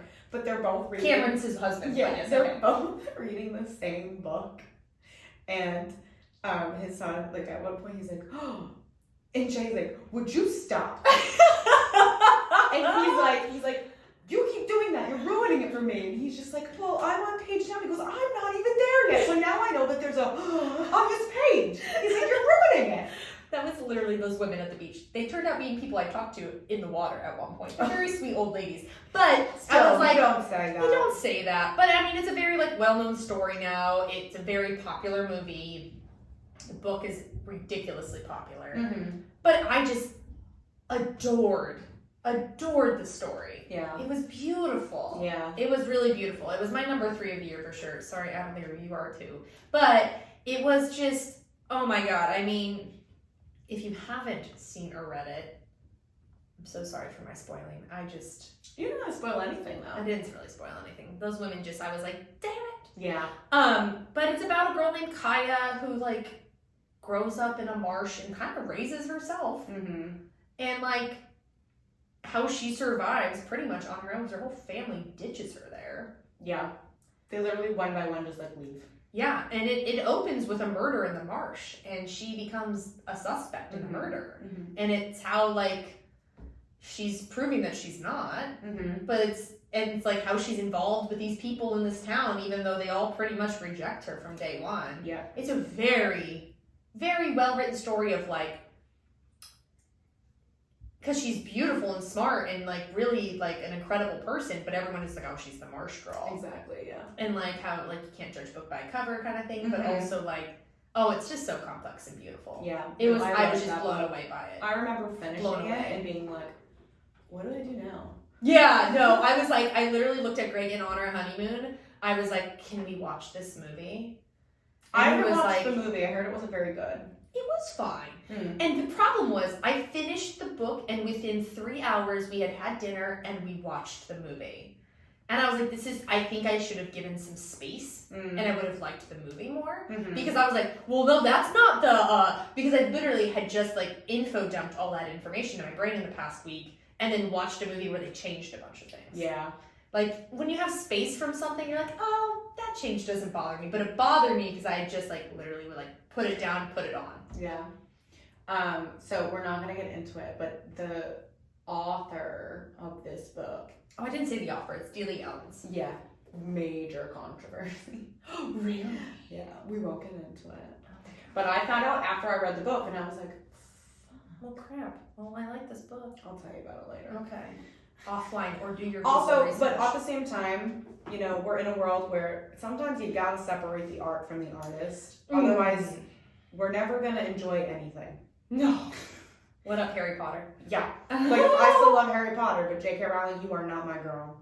So, like, people are not gonna do great things all the time. No. But that book is still a book that I loved. Oh, it's so good. And will always remember. It got me back into reading. And honestly, like, why my numbers, it's not that low, but like, I didn't read as many books as yours, because for the first half of the year, I just didn't read that much. Yeah. I think I read 3 books in 3 months. Yeah. Which is, like, for us, nothing. No. Yeah. And then I was like, I want to start reading again, and I picked it back up a bit. Yeah. But I go through slumps like that sometimes. I don't. No, you don't. I am just like a pseudo reader. Okay. All right, your number 2. My number 2, sorry, I couldn't pick one. The Shepherd's King duology. Oh, it's on my top. It's at the top. Oh, by Rachel Gillig. Oh my gosh. Okay, so I had heard like nothing but fantastic things about One Dark Window, and I decided that I was just gonna read it. I'm like, you know what? I'll read it. There's a second one coming out. If I like the first, I'll just jump right in. So I actually read One Dark Window like 2 weeks before Two Twisted Crowns came out. I finished One Dark Window, and I was like, that is one of the best books I have ever read in my entire life. Damn. It was so good. And then, in the most unheard of thing ever, because most of the time, like, the second book is good, but it's never really, like, on par with the first. Yeah. And people have actually said, there's a very specific reason why I like One Dark Window more than I like Two Twisted Crowns, and that has to do with, like, the focus of certain people in each book. But a lot of people actually think that Two Twisted Crowns was even better than One Dark Window. Okay. And that's even saying a lot, because One Dark Window was so fantastic. Wow, okay. So I don't give out 5 stars very easily at all. I think I may have given 4 books in my life 5 stars. I'm just a big critic in that sense. Both of these books were 5 stars for me. Holy crap. Hands down, 5-star reads. Like, wow. Hands down. So, to give like a brief synopsis. So basically, this focuses on Elspeth, this girl named Elspeth, and in this book, there is a sickness. And it shows on your skin, you have black veins. But, so Elspeth is infected, and she becomes infected because so the magic system in this is amazing. There are these cards, and each card, so there's a specific amount of each card, and each card has a different like purpose to it. So like there's the maiden card, the nightmare card, these different cards have different purposes. And when Elspeth is young, her uncle is like, everybody wants these cards. Okay. If you have this card, as long as you're touching it, you can use whatever the card's power is. Okay. And that's why they're so powerful. And there are these people called like the highwaymen, and they try to steal them from you. One night, her uncle, when she's younger, she's living with her uncle, he has this card, a nightmare card, and she touches it. And this is when she becomes infected. But she also absorbs the nightmare card. So now, for years, there has been a monster in her head, living inside of her head, living in her consciousness. Cool. So when she absorbed the nightmare card, she absorbed this monster, Mm-hmm. and now he is a part of her. So that when you get the illness, you have, like, you start to deteriorate, and she has never once shown any signs of deterioration. Okay. And then you kind of start to find out, like, certain things in this book. But he essentially, like, protects her. Yeah. But it's like you also are living with this being in your head at all times. And she can't tell anyone this, because if you, once you start to deteriorate, the king will just kill you. Okay. They'll just kill you. The characters in this book are amazing. There is not really a prince, but he's part of the royal family. His name is Raven, and that's who Elspeth becomes, like, kind of entangled with. Okay. Because he's also infected. Shit. And so they become entangled, and they're basically, like, on this hunt to save the town that they're in, called Blunder. And because the more people are getting infected, there's this mist around the town that's killing people. Yeah. And it just becomes, like, kind of like this quest type thing. It's very found family. The magic system in itself is so unique. I had never really heard of anything quite like it. Okay. I love Elspeth. I love Raven. I love Elm, who is Raven's cousin. Okay. There is just, like, this uniqueness to this story that I have literally never come across. I've never ever read a book like this ever. Interesting. And I feel like that's so hard to come by these days. Yeah.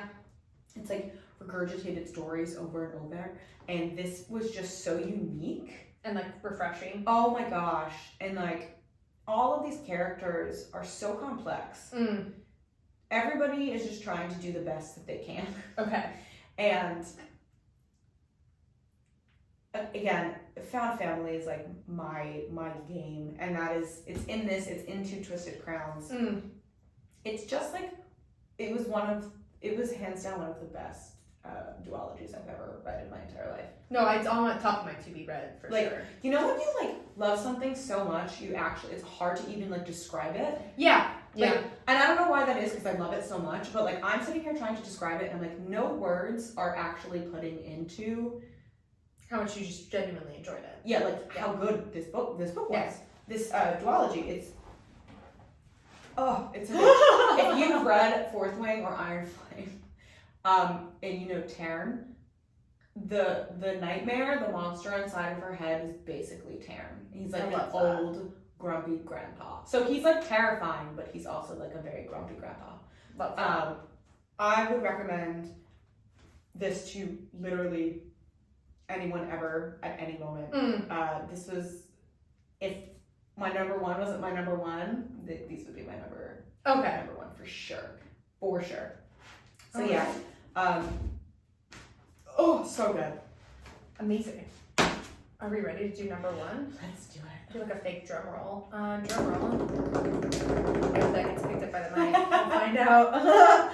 Mine is I'll Stop the World by Lauren Thoman.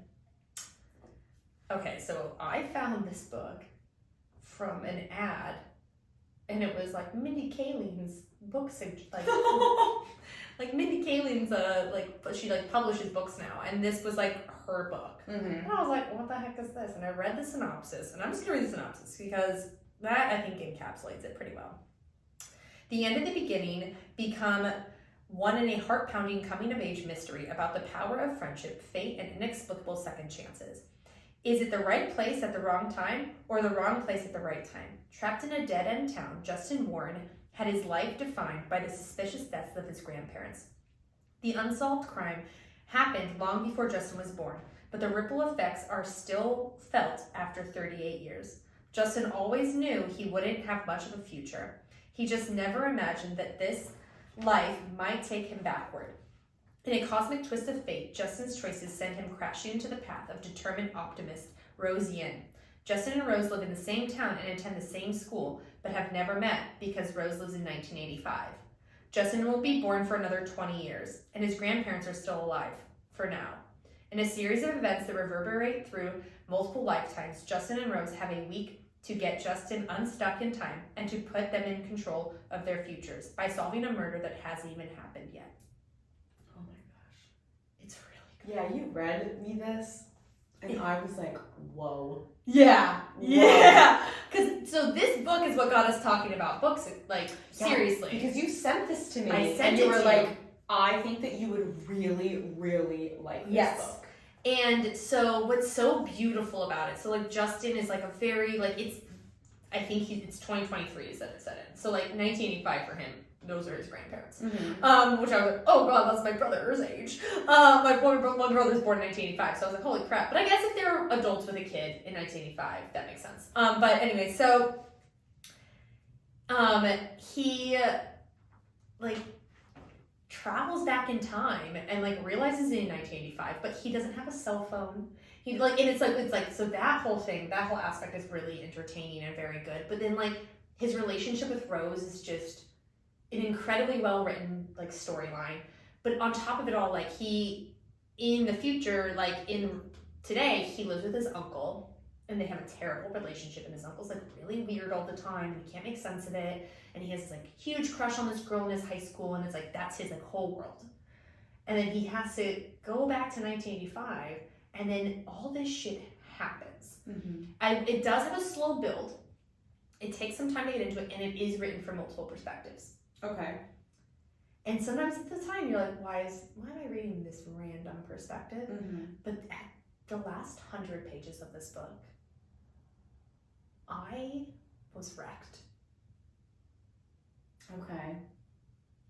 And like, I am trying to, with the little bit of information you've given me, figure out how you could be wrecked, and I have no idea. No, literally, I was like, when we just did like book of Azrael and the twists and turns, this book is one of those books where you're like, what the fuck, like several times. Okay.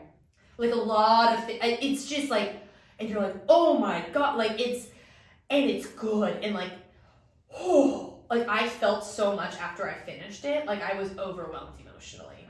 Okay. Yeah. Now, like, it's like, it has 4 stars on Goodreads. It's, like, a very, like, well-received book for the most part. Like, people are like, it just has a slow start. And it does. And it's her first book. Don't you love when first books are just, like, monumental? Yeah. And to me, like, the way, like, what happens to every character and what happens in the end, I was just, like, blown. I was blown away by it. Oh, it was. I gotta read it. Yeah, I recommend it. Like, if you don't like it, sorry. But like, to me, like that book, it sat with me like all year. I read it in like March. Yeah, that's your number one. Yeah, that's my number one. And I like when I wrote down all my how I like chose my books this year. It was I wrote down. I just looked at what I read in Goodreads. I wrote down all the ones I was like, okay, that one. And then I stared at the list and wrote, okay, well, that's 10. Okay, that's 9. And then at the end, I was like, that's my number one. There it is, yeah. Like, wow, that's amazing. Like, it just, to me, it stood out. And it's not a romance. It's a mystery. It's a time travel mystery book. I love it. Yeah. I love it. So good. And it's a teenage boy. I know. Yeah, and it's written by a woman. Okay, I have to read this book. Yeah, it's very good. You told me I would like it a while back, but you never really, and I think I was like, okay, I'll like give it a shot, and like I got wrapped up in a million other books. Oh, of course. And then you read it to me like last week, like the synopsis, and I was like, oh my god, that sounds amazing. Yeah. So it's on my list for 2024. Well, and when I sent it to you, it was like I had started following you on TikTok. And was like, hey, I see we kind of read the same book. Yeah. I think you might like this one. And I sent you this like paragraph. I sent you a very long email. I couldn't even call it a text message. It was an email. I sent you an email. I sent you a very long text. It was practically an email. It was so long. I might as well put like, with love, Emily at the end. Like a grandparent. Like, that was how long it was. But I sent you a whole explanation about like I've been following your TikTok. I just read some of your suggestions, and I just feel like you would really like this book. Back when we would have just text each other and be like, oh my fucking god, M. now we just like text like now. I'm like, oh my god, I read this. Basically gibberish. Yeah, literally. You literally were like, here's my well thought out. Oh my god, I was like, email and response. I was coming in hot. I was like, I hope she isn't weirded out by me. No. Everyone and anyone give me book recommendations at all times. No, but to me, it topped the charts this year. Yeah.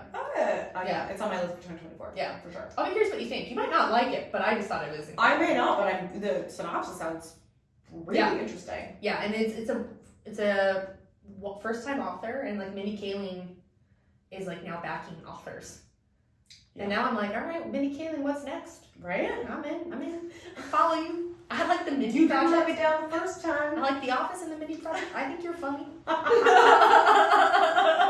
thought the Minnie Project existed. Oh my god, I watched the pilot yesterday, and I was like, I forgot how good this is. Okay, sorry. No, you're number one. Here we go. Alright. I'm ready. My number one is the behemoth that is, oh my god, it's so big. Manacled.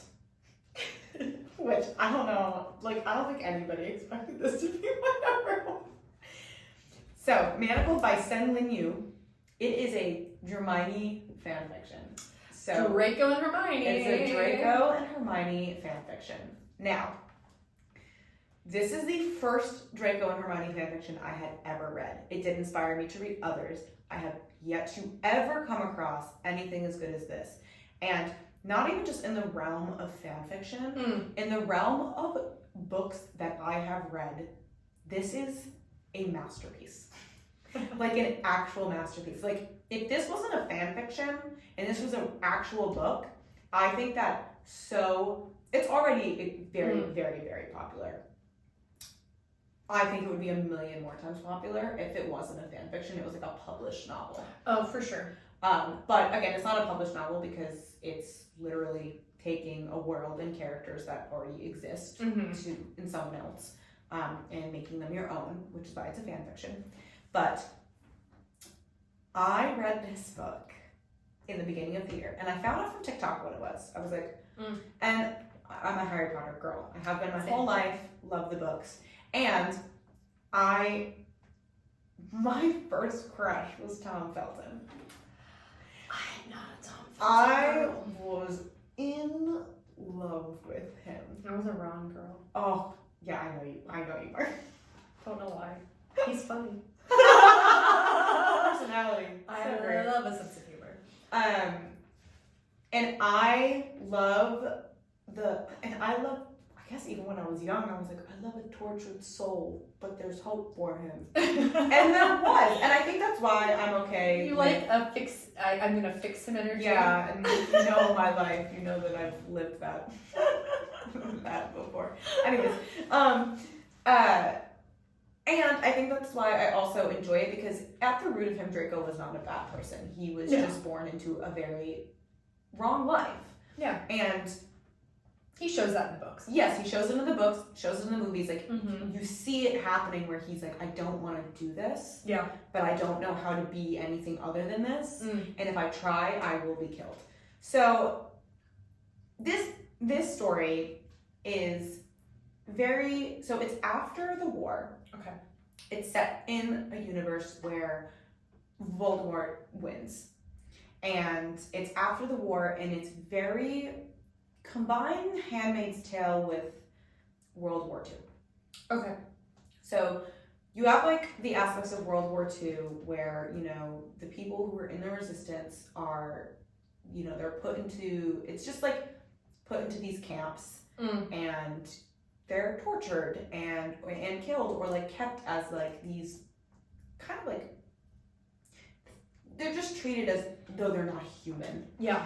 And women who were part of the resistance get placed into a program where they end up in households where their only purpose is to further the bloodline of the household that they're in. So that's where like the Handmaid's Tale aspect comes in. Okay. And they're not being placed into households that already have like a woman in the house unless the woman of the house cannot bear children. So intrigued because Hermione's a mudblood. Yes. Okay, sorry. Which, like... Sorry. No, yeah, but... Like, I don't know why they'd want her to continue a line. I think it might... Agreed. Okay, sorry. No, I do. I agree with you, but, like, there's something that they need from her. Okay. So they can't kill her. Okay. And so she gets placed in Draco's household. And he is basically second in command to Voldemort in this universe. He is the High Reeve. So he is essentially, he's the murderer for Voldemort. Absolutely nothing in this book is what you think. Okay. Absolutely nothing. So the way that it's set up is the first part of the book is happening in real time. The second half of the book, there's like 30 chapters of flashbacks. Okay. And then the rest of the book is happening again in real time. Wow. Okay. And sometimes people will say, like, I don't think anyone should ever read the flashbacks first. I mean, if you want a more chronological no, thing, there's a reason why she wrote it that way. There's a reason why it's written that way. Do it the way that it was written. But basically, Hermione has no memories. She literally, while she was, captive, blocked her mind so well that she actually blocked out, like, the memories, like, certain memories from her past. Of, like, Harry and all that?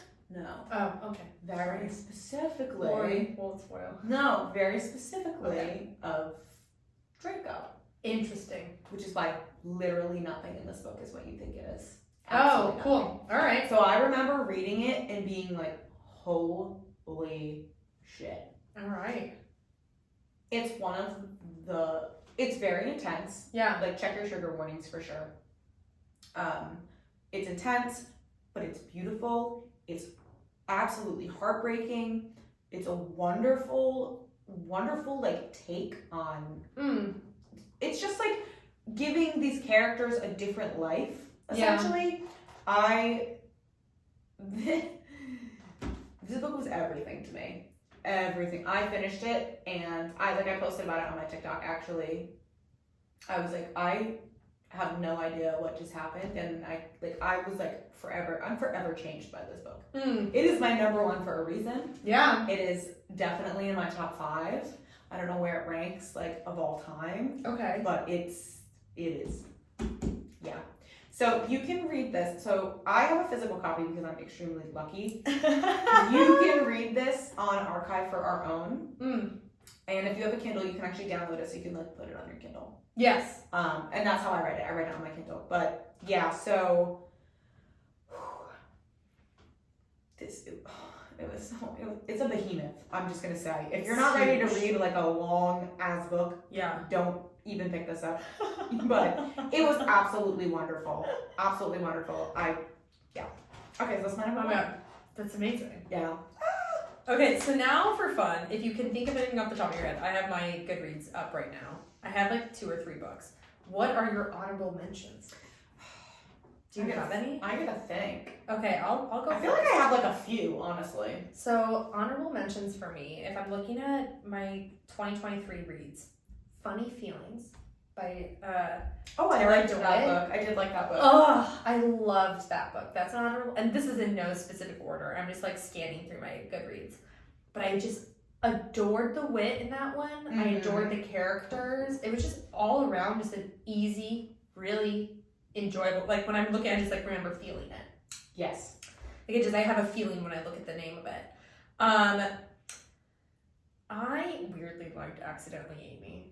Oh god, I hated that. I know. This is but one I of the love first Lynn disagreements. I love Lynn I love Painter. Lynn Painter. And I did read what's the other one that I read this year by her?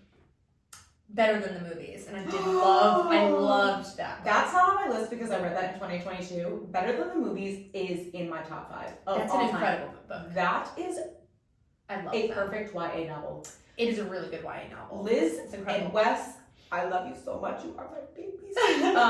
Second book to that It's coming out. It's coming out next year. It's called Nothing Like the Movies. Oh my god. Yeah, I'm excited because that was the book that I saw on your TikTok that I was like, oh, I'll read it, and I loved it, and then that was when I was like, oh, I'll start taking her suggestions. So good. Yes, So good. All right, we've talked about this one. We both love this book. A Long Time Coming by Meghan Quinn. Yes, love that book. I loved that book. You love Meghan Quinn too. I love the predictability of Meghan Quinn. Mm-hmm. And she does every now and then. My favorite book by her is not a predictable one. Mm-hmm. Every now and then she'll throw you well, no, it's still predictable. It still is the same equation, but the characters are a little more interesting. Yeah. Every now and then she'll throw in an interesting character. And that's what I loved about A Long Time Coming because, oh my god. It's just so good. He's like such a dork. Oh. And like, I love it. they're both dorks. Yes. And they're best friends. It's like a friends to lovers. And it's not my favorite trope. It's not my favorite trope, but that book, I was like, oh my gosh, I love you so much. I'm eating this Oh up. my god, it was so good. Eating it up. Ate it up. Just to put it this way, they met at Scrabble Club. I know. God, such losers. they're so dorky. They're so lame. I love Oh them. my god, I love it so much. And then let's see. What else? Well, you again, which it's on your number 10 is in my honorable mentions for sure. I did enjoy Fourth Thing. I could put that in an honorable mention situation here. And I guess if I had to close on my honorable mentions, I loved the Book of Azrael. Like, I love where that's going. Okay, yeah. That could be in my honorable mentions. I read like a little over 60 books this year, which is not my highest number I've read in a year, but I also didn't read for the first couple months of the year. That's true. You're right. You're right. You didn't. So I'm going off of like 9 months of reading here. Yeah. Okay. And not intensely, like, I was just, like, here and there for a little while. It was a sporadic reader at the beginning of the year. Yes. But no, I mean, I was reading. I'm not going to downplay it, but I'm going to be a little more intentional with my reading this year. Mm-hmm. We're going to have higher numbers. Yeah. I'm so proud of you. I know. Okay, so... All right, your honorable mentions. Here we go. Just straight off the cuff, things you read this year. Yeah, things I read this year. It's the Villain and Virtues series, 3 books. It's a trilogy. Written by A.K. Cagiano. These were just like so much fun. Absolute ride. If you love nonsense and quests and a very golden retriever female main character and a black cat male main character, so much fun. I had an absolute blast reading this trilogy. Focuses on another person named Allah, which is weird. That's not a comment. If I had a nickel, I have 2 nickels. So it focuses on this blood mage called Damien, who is like the most notorious blood mage in all the land, and he's miserable. And then there's Amma, who is like this golden retriever girl who just like somehow lands in his path, and obviously the worst thing that has ever happened to this man is like that he cares about her. Like he actually like says that he's like the worst thing to ever happen to me is the fact that I give a shit about you. Like it's so fun if you really like a good old fashioned quest with a lot of side quests. Like there's one goal here, but a million side quests. Okay, cool. It's a lot of fun. It's on Kindle Unlimited. So that was great. Let me see. What else do I got? I actually think I read the Cruel Prince trilogy this year. Oh, okay. So I'm gonna throw that on there. Yeah. I loved that so much. Loved it. I'm a Cardigan girl till I'm dying. I love Cardigan. I love him so much. A Warrior's Fate. Okay. That one is written by Melissa Kieran. Totally taken by surprise. Kindle Unlimited. Her second book came out. I haven't read it yet. I loved A Warrior's Fate. Okay. That was a great fantasy novel. Did not feel like a first novel at all. Very good. I couldn't wait for the second one to come out, and yet I haven't read it. It happens. Yeah. Okay. Yours Truly by Abby Jimenez. Oh, I've heard. That's top of my list right now. I have not read it yet. Gosh, that book brought me so much joy. I mean, it was a little ridiculous at points. Because I'm just like, can we just have a conversation with each other? Like the miscommunication aspect of it. I was like, oh my god. It's always tough for me. But really, like, Jacob, the male main character, was just, like, the sweetest angel baby boy. I love him so much. Really good representation when it comes to, like, male mental health as well as, like, social anxiety. Oh, cool. Fantastic representation. Like, very, very well done. I really appreciated that. What else? I feel like I have, like, maybe one or two more. I think I might actually. What the River Knows. Oh, you read that this year? I read that this year. That book was wonderful. Okay. So good. I cannot wait for the next one to come out next year. Oh, that's right. We've talked about that one. Yeah, that one comes out next year. And I think that's it. Well, awesome. Yeah, I read some really good books this year. I think we both read some really good books this year. Yeah, I have one that I did. It's an Audible only that I want to say. What? It's called The Rebound. Hold on, shoot, what's the author's name? Another really quick mention. Yeah. Two quick mentions, actually. The Starless Sea by Erin Morgenstern. Yeah. Fantastic book. I think everybody should read it. And Done and Dusted. Okay. That was so good. I ate that book up in a day. It's a cowboy romance. It's so good. You love your cowboys. I do love my cowboy romances.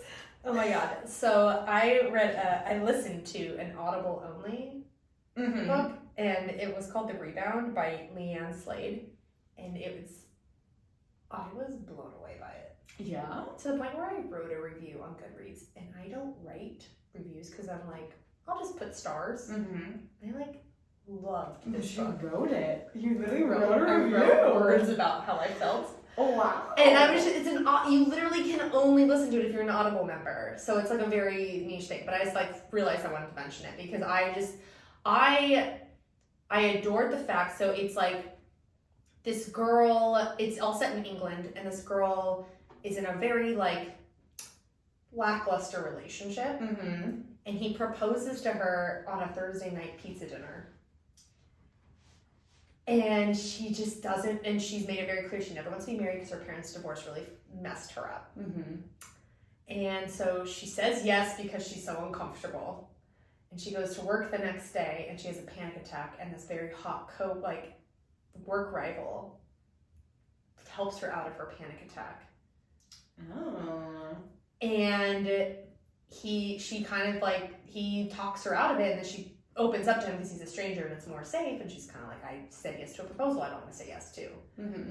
And so she ends the proposal, but then says her ex, she goes, well, can you give me the summer? I'm going to go work on myself. I'm going to go to therapy. I'm going to go figure out my parents' divorce. I'm going to get over this. And then at the end of the summer, I'll come back and hopefully it's a yes. It's nothing to do with you. It's a me problem. It's not a you problem. And so at this point, or very early, this is not a spoiler, but in the book, she goes to go pick her stuff up and sees used condoms in their bedroom and realizes that the minute that she broke up with him, he started sleeping with other people. So hot work nemesis goes, how about we fake date? And how about I'll take you on dates, like how about I help you get over this hump that you have, and you can go to therapy and all that other, but I'll also help. So then they start dating. Oh, it's so good. Interesting. It was very, and I was just like, is this? And then at the end, I was like, my only qualm with it, the ending was rushed. I don't like a rushed ending. Same. I was just like, oh, it's done. And that was my only qualm. But it was a very good honorable mention, and so it's only if you have the Audible. So it's a niche situation, which I only have temporarily because I got their special. It's for 4 months. I was like, I got that thing in the mail. I was like, they sent me an email that was like, for 4 months and $4.99. I was like, okay, I'm gonna do it for 4 months, but I'm canceling after 4 months. Yep. But anyway, get those 4 credits. Exactly. And there's so many free. That was a freebie. Yeah. And it was. I literally would listen to it again. Yeah. So that was my last. That was my last. Also, we're not going to go into it. Another one that I have to say. It's called Their Free Fall at Last. It's the 4th in a series, but you don't need to read the other ones first. That was one of the cutest books I've ever read in my entire life. Who's the author? Oh my god. Oh, I'm so sorry. No, it's okay. We can put it in the show notes. Put it in the show notes. We'll put it in the show notes. Time to look it up. No, you're fine. So cute. Oh my god. Okay, that's it. Yeah, okay, And we need to see. stop now. This is our 2-hour episode. You're welcome. All right, guys. Yeah. Well, we'll see you in 2024. Yes, we will. All right. Bye.